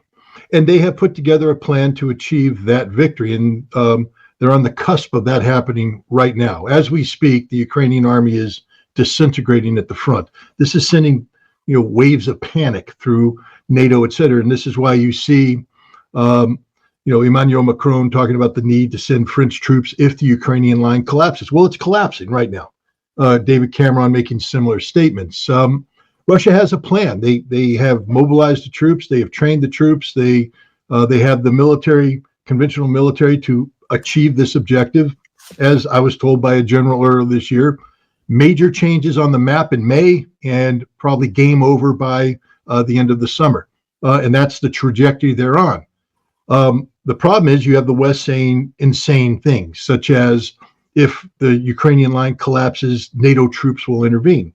This is why Vladimir Putin now has ordered the southern military district. People, please just open your your eyes and your ears and listen to what I'm saying. The Southern Military District to carry out training for the employment of tactical nuclear weapons. This doesn't mean that they're going to use nuclear weapons in Ukraine. They're not. They're going to blow the hell out of NATO forces in Romania, Poland, Germany, France, Italy. It's nuclear war. If this is what you want, West, you're going to get it. Putin doesn't bluff. This ain't a game. This isn't joke. This is life and death for Russia. They've made that clear from the very beginning. And so now we have a situation where NATO tried to call us bluff. The United States poured hundreds of billions of dollars worth of weaponry and money and such into the Ukrainian military. Russia had a plan. They ground it out. All this nonsense you hear in the West, Russia's suffering 1,000 dead. The number of Russian losses right now on the battlefield are the lowest they've been since the war started. That's how unbalanced this is right now. Russia is dominating the front line. They are devastating the Ukrainians. It was 800 Ukrainian dead a week ago. It was 1,000 earlier. It's up to 1,500 a dead. They're just being slaughtered. They're being annihilated, and there's nothing to replace them. So they are literally collapsing. NATO is in a panic. Macron's talking about sending troops. Poland's talking about sending troops. And Russia's saying, I don't know how many times we have to tell you, if NATO troops show up on Ukrainian soil, we're going to nuke you. We're going to nuke you. Okay, we're going to take you out, not your troops in Ukraine. We're going to nuke the decision-making centers. Russia isn't bluffing. I hope the people watching right now are getting cold sweats right now, because the world's over at this point, ladies and gentlemen. Okay, it's over. It's game, set, match. It's done. Whatever plans you had for the summer, they're canceled. Whatever Christmas plans you had, forget about it. So get scared, start calling people and saying, what the hell are you doing, Tony Blinken? Biden, get on the phone to Macron and tell him to shut up and sit down. The same thing with the Poles, because this is it. Russia's getting ready to exercise the use of tactical nuclear weapons in the Southern Military District. Okay, that means that if NATO troops are deployed, because the Ukrainian army is collapsing as we speak, and Macron has said it's his red line. And if they collapse, I have no choice, he says, but to send French troops in. Well, the Russians will kill them, but then they're going to nuke France. So there we are. This is about as serious as it gets, and yet we are sleepwalking. We are sound asleep. Nobody in America cares. Nobody. Do they understand what you've said, but they choose to ignore it for political reasons? When I say they, I mean the West Wing, the White House, the American State Department. No, because they're not suicidal. I've seen them scared before. I've seen them early on when Putin said, hey, I just want to let you know from the start, this is our thing. We're doing it. And if you put NATO boots on the ground, we nuke you. And at the start, everybody said, oh, you can't say that. You can't talk about nuclear weapons. And they were scared. And then they said, well, we don't see any evidence of this. And we think he's bluffing. And then when he reminded them again, you guys come in there, we nuke you. He's bluffing. Right now, they think he's bluffing. Let me ask some technical questions. If Ukraine is foolish enough to send an F-35 equipped with a nuclear weapon into the sky, and it is shot down, does that engage the nuclear aspect of it? If Ukraine possesses a nuclear weapon, that engages the nuclear aspect of it. The moment Russia finds out Ukraine has received a nuclear weapon, Russia will react accordingly. Ukraine cannot have nuclear weapons.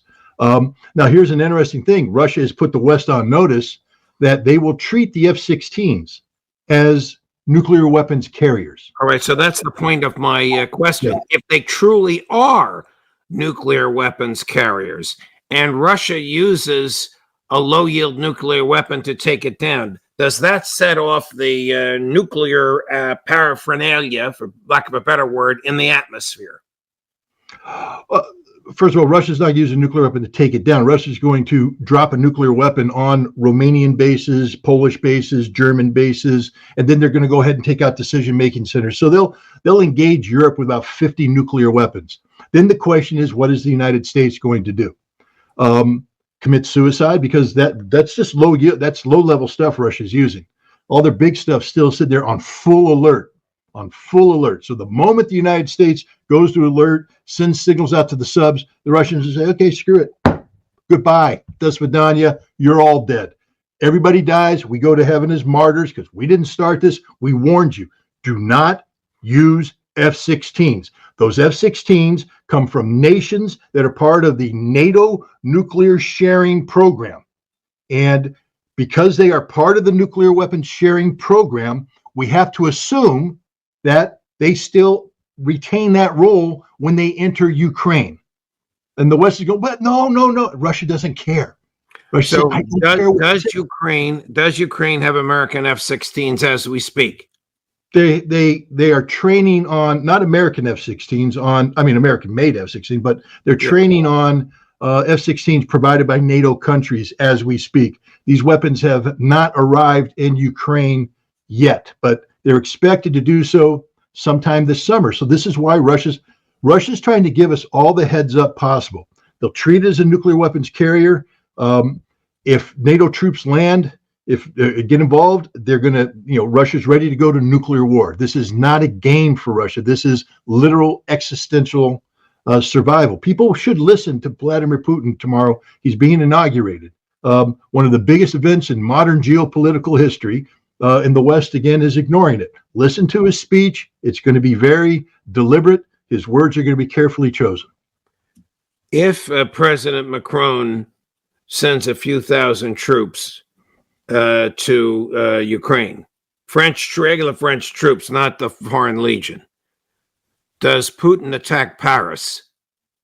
Well, no, what will happen is that Putin will kill all the French troops, and then he'll probably strike the French logistics centers in Romania. Now, at that point in time, France has said that, the stupidity of the French is unmeasurable. You have a French general who says, but we have 200 nuclear weapons. Russia would never bomb our troops in Romania. Well, that's my worst French accent in the world. But the point is, it doesn't matter, man. Russia's got thousands of them, and they will take you off the map. And that's what France needs to understand, that you will be taken off the map. You will no longer exist.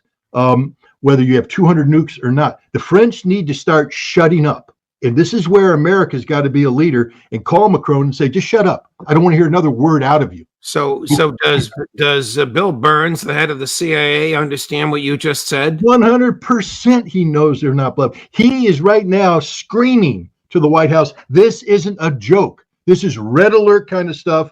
But here's the problem. Blinken and Sullivan said, well, we can't back down because then the Russians will think that they've achieved some sort of nuclear deterrent supremacy over us. We have to stand tall. If we back down, then the NATO nuclear sharing program is no longer viable. Well, we can't back down. This is about pride. This is about America standing tall. And they'll say this nonsense, and Biden will sit there with his senility and go, oh, yes, we must do this. And next thing you know, we're going to be standing tall. The French are going to go, well, America's standing tall. Hell, let's do this. And boom, we're all dead. We need leadership right now, and we don't have it. How many troops do we have on the ground in Ukraine, out of uniform or in? Not that many. I've heard other people talk about, some ridiculous numbers, to be honest. Let me just say that one number I heard was 15,000. That's a division. That's 750 tons of sustainment a day. I don't know if anybody knows how many trucks loads that is. That's a footprint that is detectable and interdicted. I think that we're dealing with hundreds at the most, maybe 100, 150. That's it. We don't have that many on the ground. We can't afford to have that many on the ground because it's a huge risk. They are detectable, and they'll be killed. Now, there's some talk about if we send in these Patriots because Ukraine doesn't have the crews for them anymore. Remember, when you destroy a Patriot battery, you kill the crew. I'm sorry, guys. I don't mean to smile about this, but how stupid can people get? Isn't the crew of the Patriot battery consist of Americans? They used to consist of Ukrainians that were trained. They're all dead. So now, when we come in, we're going to see American contractors, not necessarily serving soldiers, but when we start turning over this equipment, it'll be used to protect the airfields where the F-16s are coming in, which will be maintained by American contractors. And so you're going to have a lot of Americans on the ground in a airfield, and the Russians are just going to kill them all. Is it true that President Macron sent 1,500 French Foreign Legion, not regular French soldiers, French Foreign Legion, which as I understand it, correct me if I'm wrong, Scott, consists of many foreigners, not just French people, but the command and control is French, sent Right. this group to Ukraine. Is that true? I don't believe so, because that's we need to be careful. The French Foreign Legion is still the French army. The men that are in there are French soldiers. They wear the French flag. They follow the orders of French. They're not independent actors. They are a force that is used overseas a lot. You know, they used them in Africa extensily, but they're still part of the French army. And as such, if they deploy to Ukraine, they will be French army. They'll be treated by the Russians as French army, and they'll be killed. Ray McGovern reports that 7 of them were killed in the past weekend. Do you have any ability to confirm or alter that? I've heard that 7 Frenchmen were killed. There may be an arrangement where foreigners in the French Foreign Legion can leave the French Foreign Legion and join the International Legion in Ukraine to make a direct transfer. The French might have come up with an arrangement like that, but that still has the soldiers on the ground wearing a Ukrainian flag, not a French flag. But yeah, no, I heard that the 7 of them got killed. I heard that there's a number of them that are out there, a couple hundred that are on the front lines plugging. This is Macron's interim measure. So basically, he went to the French Foreign Legion and said, if you are foreigners and you're under a French contract, we are willing to, and I don't know the total deal, but I would imagine that you get sheep dipped, you go over, you fight for the Ukrainians, but the clock's still ticking for your French pension. And then when that's done, if you live, you come back, they reconvert you, you get credit for your time served, and your contract's maintained intact. Because otherwise, if I were a French Foreign Legionnaire, I wouldn't do it.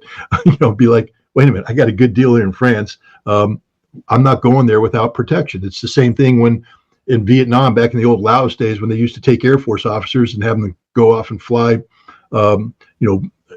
forward air controlling for the CIA in Laos. They sheep dipped them. They weren't Air Force officers anymore. They were CIA officers. But as soon as that tour ended, they went back to the Air Force, and the Air Force went, okay, you're back. You get credit for your time served. Your promotion didn't get cooked up. You had a good fitness report, and your career is made. I've known a number of Ravens, they called them, that had that happen to them because they wouldn't have signed up for the CIA and throw away an Air Force career. So the deal had to be made. I'm sure the French did that to send these guys in, but these aren't French Foreign Legionnaires. This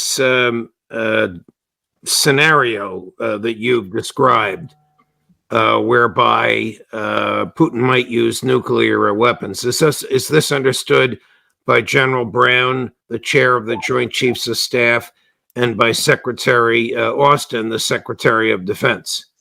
Yes, but the question now is in the Defense Intelligence Agency, are they saying that Putin's bluffing?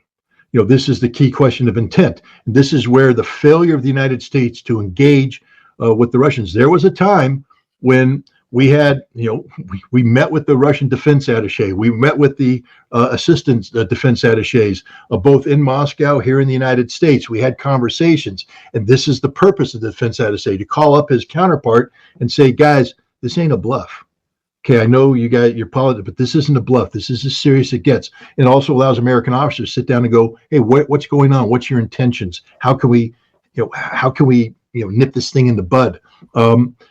We don't have any of that dialogue now. There's been no connectivity between our military officers and Russian military officers. There's absolute steel barrier there. And with that, now when you can't talk to the Russians, you don't know what they're thinking, so you start to speculate. And the longer you go, the more ridiculous your speculation gets. So right now, the guys that the State Department should be turning to, the foreign area officers who are supposed to be the experts, they say, what are the Russians thinking? They go, we don't know, because we're not allowed to talk to them. We haven't been allowed to talk to them for over 2 years now.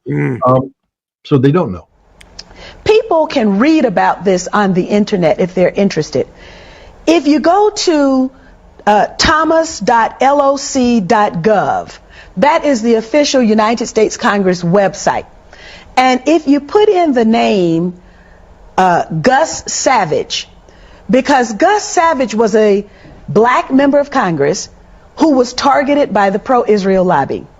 And he had the foresight to use his position as an incumbent in the House of Representatives to put his experience on the congressional record for the entire existence of the United States Congress now, people will be able to access his experience. And what he wrote was that it was the Garden Club of New Jersey that gave his opponent $5,000. But it wasn't really the Garden Club of New Jersey. It was the activists who were associated with AIPAC, the American Israel Public Affairs Committee. Well, the district that I initially represented in Congress, I represented so many districts because redistricting was a tool that was used to target me, to eliminate me from the Congress. But the district that initially sent me there was a district that was comprised of rural blacks in the Black Belt of Georgia. These are people who have not had access to equal opportunity at all. The district was challenged in the Supreme Court. And with the assistance of the Anti-Defamation League, the district was dismantled. It generally takes about $250,000 minimum to take a case from filing up to the Supreme Court.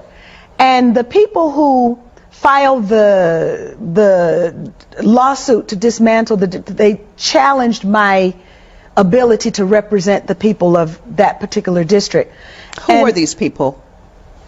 Well, actually, interestingly, there were 5 white citizens, one of whom had been the white male candidate that I defeated in the Democratic primary.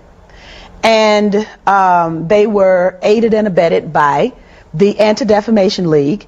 And when the case arrived at the Supreme Court, interestingly, on the same day as an environmental case, the Spotted Owl case, the Supreme Court decided that the habitat for the spotted owl should be protected, but that the black voters in that district could have no protection. And so the district was dismantled. Well, I have, because of the notoriety about me telling my story, and then, of course, the public positions that I've taken supporting the human rights aspirations, the legitimate rights and the aspirations of the Palestinian people, I have a target on my forehead. And that then means that every means that is available to the pro-Israel lobby will be utilized to make sure that I do not ever occupy a position of authority.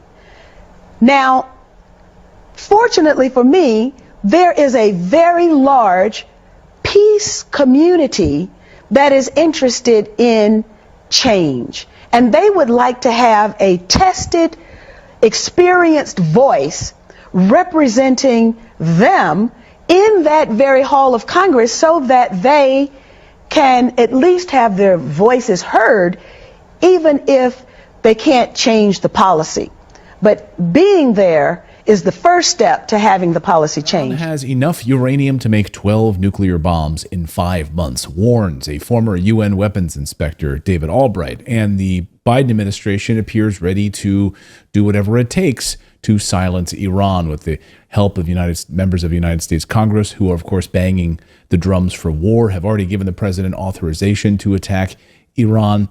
And of course, this goes back to 2002 and even before that, the idea of hitting Iran preemptively. Israel has been pushing for this for decades. Here's Benjamin Netanyahu sitting in front of the United States Congress when Dennis Kucinich asks him this question about preemption. Listen. You talk about a network of terror. Are there any other nations that you would recommend that the United States launch preemptive attacks upon at this point? No, the issue is not.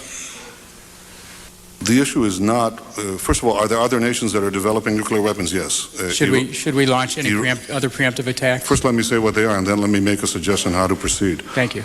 The answer is categorically yes. The 2 nations that are competing with each other, who will be the first to achieve nuclear weapons, is Iraq and Iran. And Iran, by the way, is also outpacing Iraq in the development of ballistic missile systems that they hope will reach the eastern seaboard of the United States within 15 years.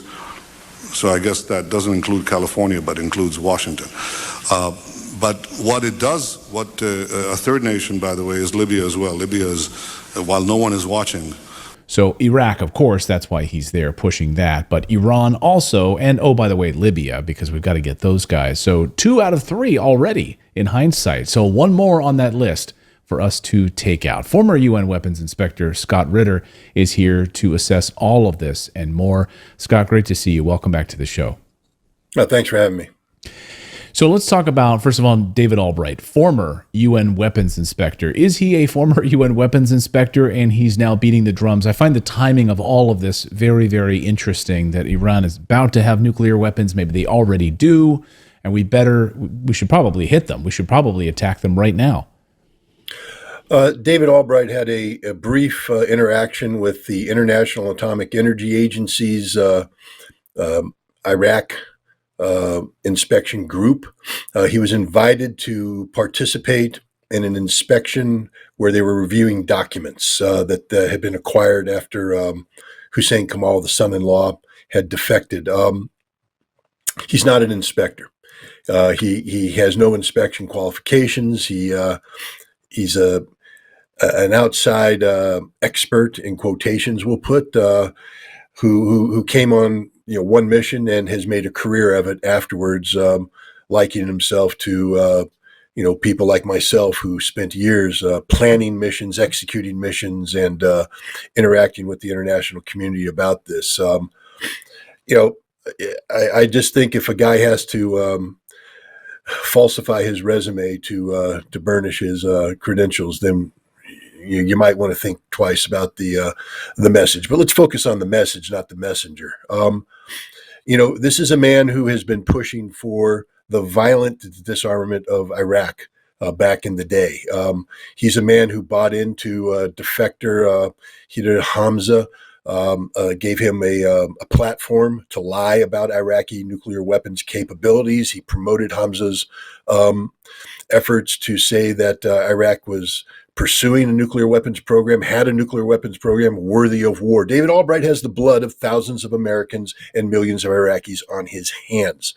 He's not an innocent academic. He's not an objective observer. He's an advocate for Israeli policies of regime change in the region. And he's been advocating for conflict against Iran for some time now. He has been at the front of selling a falsified Israeli narrative about Iranian nuclear intentions and capabilities. It's clear to anybody who has a modicum of expertise on Iran's nuclear program that Iran is not pursuing a military program. Iran has made a decision to do that which it is permitted to do under Article 4 of the Nuclear Non-Proliferation Treaty. I want to make that point to everybody. Iran is in violation of nothing. They're not even in violation of the Joint Comprehensive Plan of Action, the JCPOA, the Iran nuclear deal, because the United States and Europe, the United States has backed out and Europe has failed to implement. So Iran has done what it is permitted to do in accordance with paragraphs written by the United States under the assumption that Iran would be the party in noncompliance. Iran is withdrawing from its obligations, until which time the United States and Europe abide by their commitments. Iran is violating no law. They're doing what they're permitted to do under Article 4. They're doing that which they would be permitted to do when the JCPOA reached maturity in any event. So this is not a push for nuclear weapons. This is David Albright, providing a background chorus, so to speak, for Benjamin Netanyahu's ongoing song of war against Iran. I think that's fascinating, a background chorus, because I found the timing of this to be pretty interesting, right? At the moment we hear Iranian-backed groups attack American soldiers in these bases, which, by the way, why do we have so many of these bases scattered around in these illegally occupied areas, whether it's Syria or Jordan or all over the place? Even in the New York Times, the Biden administration has admitted that, it's only a matter of time before American forces in these regions are targeted or hit. Well, shocking. They've been telling us for years they don't want us there. Why are we in these areas illegally in the first place? So it's only a matter of time, and the Biden administration admits this. They're sitting ducks. It's almost like they're putting them out there on purpose as decoy pigeons or something, waiting for these Iranian-backed groups to attack us, and that's a justification for us to do something to Iran. Am I wrong about that? Maybe it's just my cynical nature. Well, in this case, remember the Biden administration inherited this forced posture. This is something that began under the Obama administration. Of course, Biden was the vice president, but it was continued under Trump. This is an American policy, not a Biden policy, and it's a policy that makes no sense. But the United States, we project force into regions under very dubious claims of legitimacy. We have no legitimacy in to be on Syrian territory. We claim it's because we're seeking to destroy ISIS. But if you take a look at the Al-Tanf area 55, I think they call it, we're there to actually use ISIS-affiliated Syrian tribal groups against the Syrian government. This is about, destabilizing the government of Bashar al-Assad as part of a larger policy of regime change, again, which Biden has inherited from Trump, who inherited it from Obama. And it's a policy that has gone, it basically, they've stopped actively pursuing it. So they're there doing nothing. That's the point I want to make. American forces are in this position illegally on Syrian territory, illegally. Everything they do is a war crime by definition. They're there with no mission, no viable mission. They've become nothing more than targets, not because the Biden administration wanted them to be targets, but because the Biden administration doesn't have the courage to do a policy review and say there's no reason for continued American presence.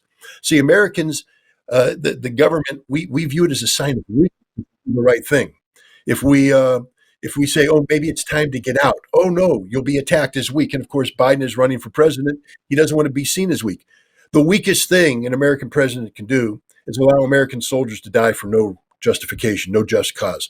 Joe Biden is the weakest president imaginable because not only have 3 American soldiers died, 34 wounded, but now he's talking about carrying out acts of retaliation that could expand this conflict. And if David Albright and Netanyahu get their way, it would mean a general war with Iran. And here's the kicker, which we would lose. We're not going to win this war. We can't even stop the Houthi from shutting down the Red Sea. The Iranians will shut down the Strait of Hormuz. The Iranians will destroy every piece of American military infrastructure in the region. All those F-22s and F-35s that sortie out of Qatar air bases, those bases will be destroyed. Those planes will be destroyed. This is the inevitable outcome. I can write it right now, just like I could write what happened to the Ukrainian counteroffensive. Any military expert who takes a look at the correlation of forces knows America is not postured to win. So why are we getting involved in a military conflict that the military professionals know we will lose? Presidential politics. Joe Biden is putting his political ambition above the sanctity of life of the American service members. It's absolutely disgusting because how do you tell the families of those 3 that were killed they were there illegally? Were they protecting America? Were they protecting America? Was it, Red Dawn? We were invaded, somebody at the southern border? No. They were there illegally. So to be able to go to the families of those 3 service members that were killed, the 34 that were wounded, and to say, they were killed. For a cause. They died for a cause. What cause is that? The political ambitions of Joe Biden. Cause. It's absolutely disgusting. Yeah. And when you think about the larger mission now and what the Biden administration appears wants to do. I mean, you certainly have Lindsey Graham and other members of the Senate who in the past 48 hours have been all over Twitter, been pushing out messages saying we need to hit the heart of Tehran. We need to wipe them off the map. Those are the words of Lindsey Graham. We need to target and hit them harder than they've ever been hit before. So we need to go right at Iran. Iran says we had nothing to do with this attack. And so they've been looking for this justification, to my mind, for decades. And now, I don't know if this is the catalyst they'll use in order to do this, but this is the third of the members that they've been trying to take out. Iraq, Libya, this is the third. They've been wanting this one. So to me, is it an inevitability at this point, Scott, that they are going to go after Iran? I don't think so. And I'll tell you why I don't think so. Because the U.S. military is not populated by idiots. There are professionals there who, regardless of their ideological motivations, they may, believe in a strong American posture in the Middle East. They may support the anti-ISIS mission in Syria, all that, but they are professionals. And so it's like a firefighter whose job is to put out the burning building. But if I roll up on the building and I look at it and I look at the nature of construction, the spread of fire, the smoke coming out, I'm going to go, that building's a loss. I'm not putting any firefighters in that building. It doesn't mean that I don't want to fight fires. It means that I'm not going to fight this fire because this fire will kill me.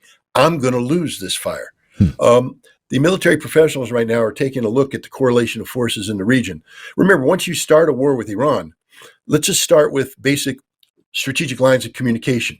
Iran will be operating off of interior lines of communication, meaning they'll be fighting from their own territory. We, on the other hand, are projecting power thousands of miles away from our soil, thousands of miles or hundreds of miles away from any known base of support.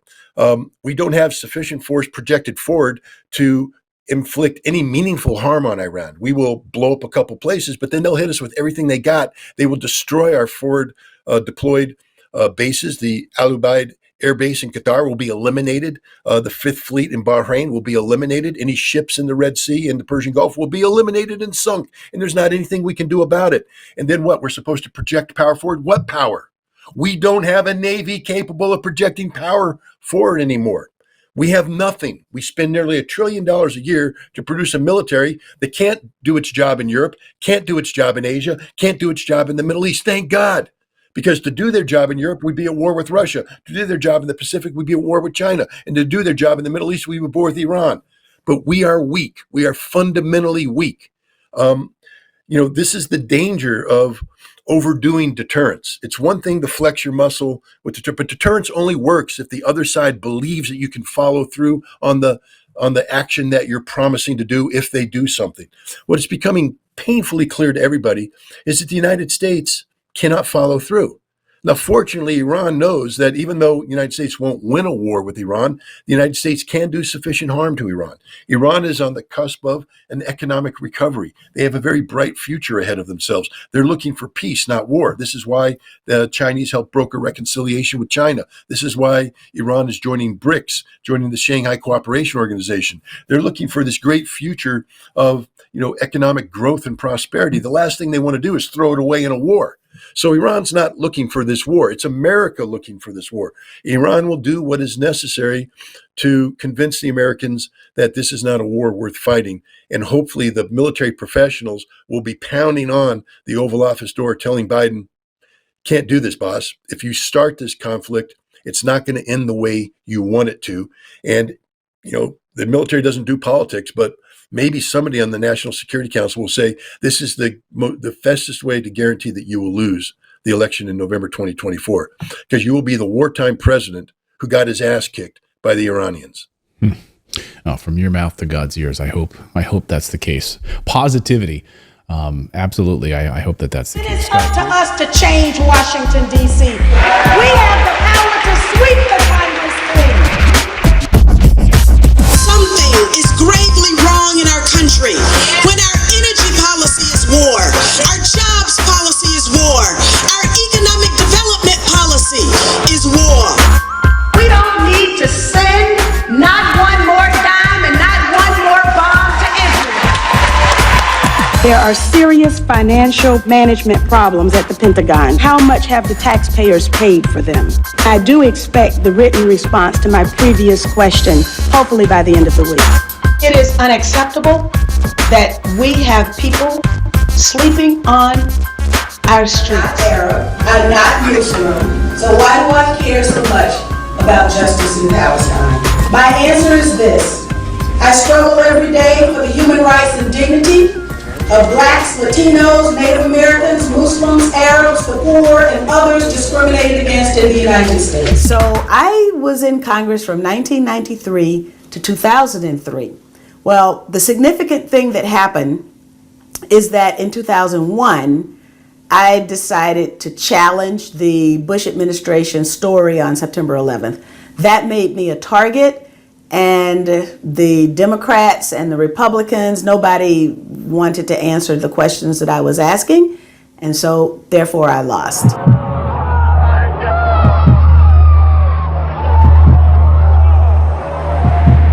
enemy is a radical network of terrorists. They hate our freedoms, our freedom of religion, our freedom of speech, our freedom to vote and assemble and disagree with each other. When we were given the talking points that said we were hit because we were free, if you recall, every member of Congress went back to their district and they said we were hit because we were free. Well, that's because it was written down for us, and that's what we were supposed to say. But I wasn't going to go back to my district and tell my constituents, first of all, that they were free, because they ain't free. Anybody who knows anything about life in the United States knows we are not free. So I needed more. And so I just did one thing. I just demanded an investigation. And an investigation was too much for some people.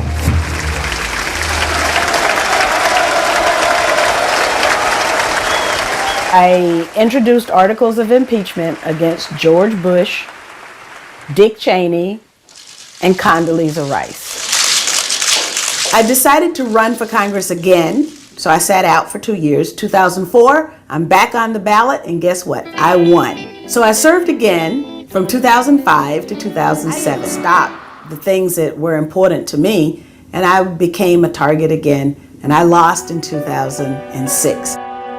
The sad fact is that the pro-Israel lobby is able to amass very quickly large sums of money and make winners out of candidates and make losers out of incumbents. And that's what happened to me. I was outspent by my opponent. Every member of Congress is expected to go on a trip to Israel. And that trip is sponsored by the American Israel Public Affairs Committee, AIPAC.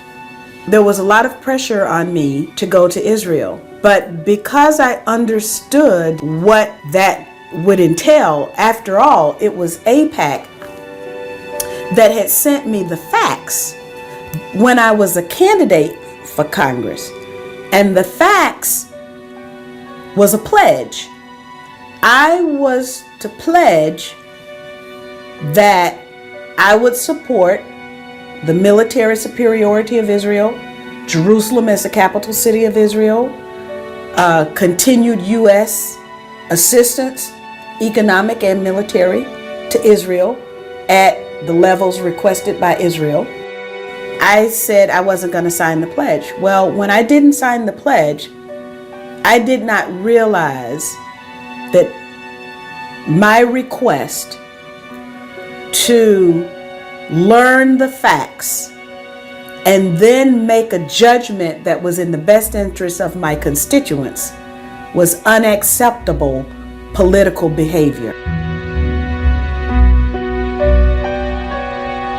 When I went back to Congress in 2005 after the 2004 election, one Jewish member of Congress, Wexler from Florida, stood up in a meeting that was to decide whether or not I was going to be recommended for the House International Relations Committee and said, 50% of my district is Jewish, and my constituents would be very disappointed if Cynthia McKinney were allowed to get back on the House International Relations Committee. Not only have I received support from those organizations that are a part of the Unity Coalition, but I have also received support from individual Jews all over the country who donated to my campaign despite the propaganda. They understood that I was for peace and I was for justice.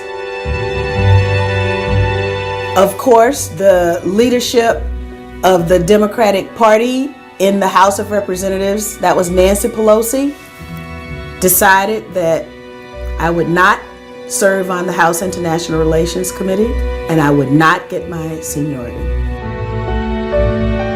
Suppose I had signed the pledge. Suppose I had remained quiet. Suppose I had experienced Janine as a member of Congress and done nothing. I'd probably still be in Congress. But I couldn't do that. After that, I decided that, if the Democratic Party isn't going to represent peace, then I'm going to leave the Democratic Party, because quite frankly, the Democratic Party had already left me anyway. So I decided to join the Green Party, and the Green Party asked me to run for President of the United States. Today, I am announcing my campaign as a Green Party candidate for President of the United States. It is time for a new beginning. Our president ended up spending $700 million, and he won. And unfortunately, politics is about money. And the Green Party, well, we didn't have very much money, but we had a lot of commitment to making our country a better place, not just for the people who live inside the United States, but also so that our country would be a partner for the advancement of mankind. People go to the polls and they exercise their right to vote. But what Dr. King said was that we have to have something for which to vote. We have representatives, but do the people really have representation? That's the question.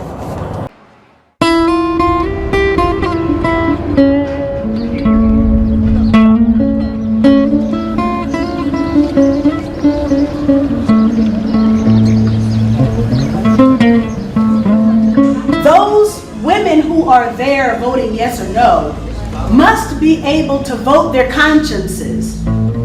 And it's only when you step away from your conscience, or you leave your conscience at the door and you walk inside and cast your vote, that then you're no different than anybody else. And therefore, that's what we have to avoid. We have to rally around each other in such a way that people don't have to leave their hearts and their souls outside of the political process. When you go inside the political process, you want to take your heart with you. You want to take your brain with you. You want to take your femininity with you. You want to take everything that is you with you. And we want to have the kind of system that allows you to do that. The first time I tried to get to Gaza was in December 2008. I received a phone call on the first day of Operation Cast Lead, which was Israel's assault on Gaza, asking me if I wanted to go to Gaza. And I said, yes, of course. I got on the boat, and while we were in international waters, the Israeli military rammed our boat, and the Lebanese government decided that yes, they would rescue us, and they did. I didn't get to Gaza, though, and the medical supplies didn't get to Gaza, so we decided to go back and try again. We were prevented from entering Gaza by Israeli patrol boats, and our objective was to deliver these medical supplies, about 3 tons of medical supplies, to the hospitals in Gaza. It took the Free Gaza movement 6 months to raise enough money to buy another boat. It was made of steel, however, so there was going to be no ramming this time around. I guess the Israelis kind of knew that, because they didn't try to ram us. They just boarded us, kidnapped us, and took us to Israel, where I stayed 7 days in an Israeli prison. Still didn't get to Gaza. Consequently, the Prime Minister of Ireland spoke up and said, release our nationals. There was a debate in the House of Commons about what had happened to UK nationals, but there was silence from the United States Congress and from our president. We spent the most harrowing night with our first encounter in international waters with the Israelis, and they threatened to fire on the boat in 5 minutes if we didn't turn around. It was the interventions of other governments and the bad public opinion that eventually saw my release. tremendous thanks to the people who participated in spontaneous demonstrations in Atlanta, New York. Member of Parliament at the time, George Galloway, saw all of this going on and called me as soon as I got out of prison and said, "Cynthia, I can get you into Gaza." So he said, "Come to Cairo and join Viva Palestina USA." So I did that. So I send a letter signed by the Americans in the delegation, Viva Palestina USA, to the State Department telling them to tell the Egyptians to let us into Gaza. And it's signed Cynthia McKinney. 15 minutes after we sent the letter, Charles Barron, who's a member of the New York City Council, received a phone call from the State Department saying, "Is she there?" They could not believe that I had just left prison and I was back again to menace them. And we got our 24 hours in Gaza. So I finally got a chance to see Gaza.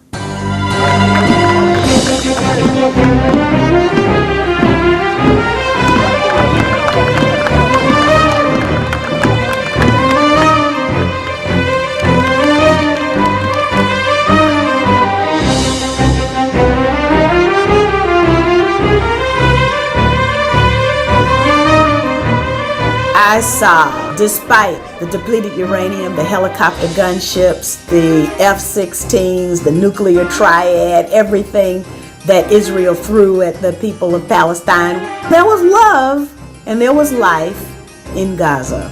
The spirit of humanity, indomitable.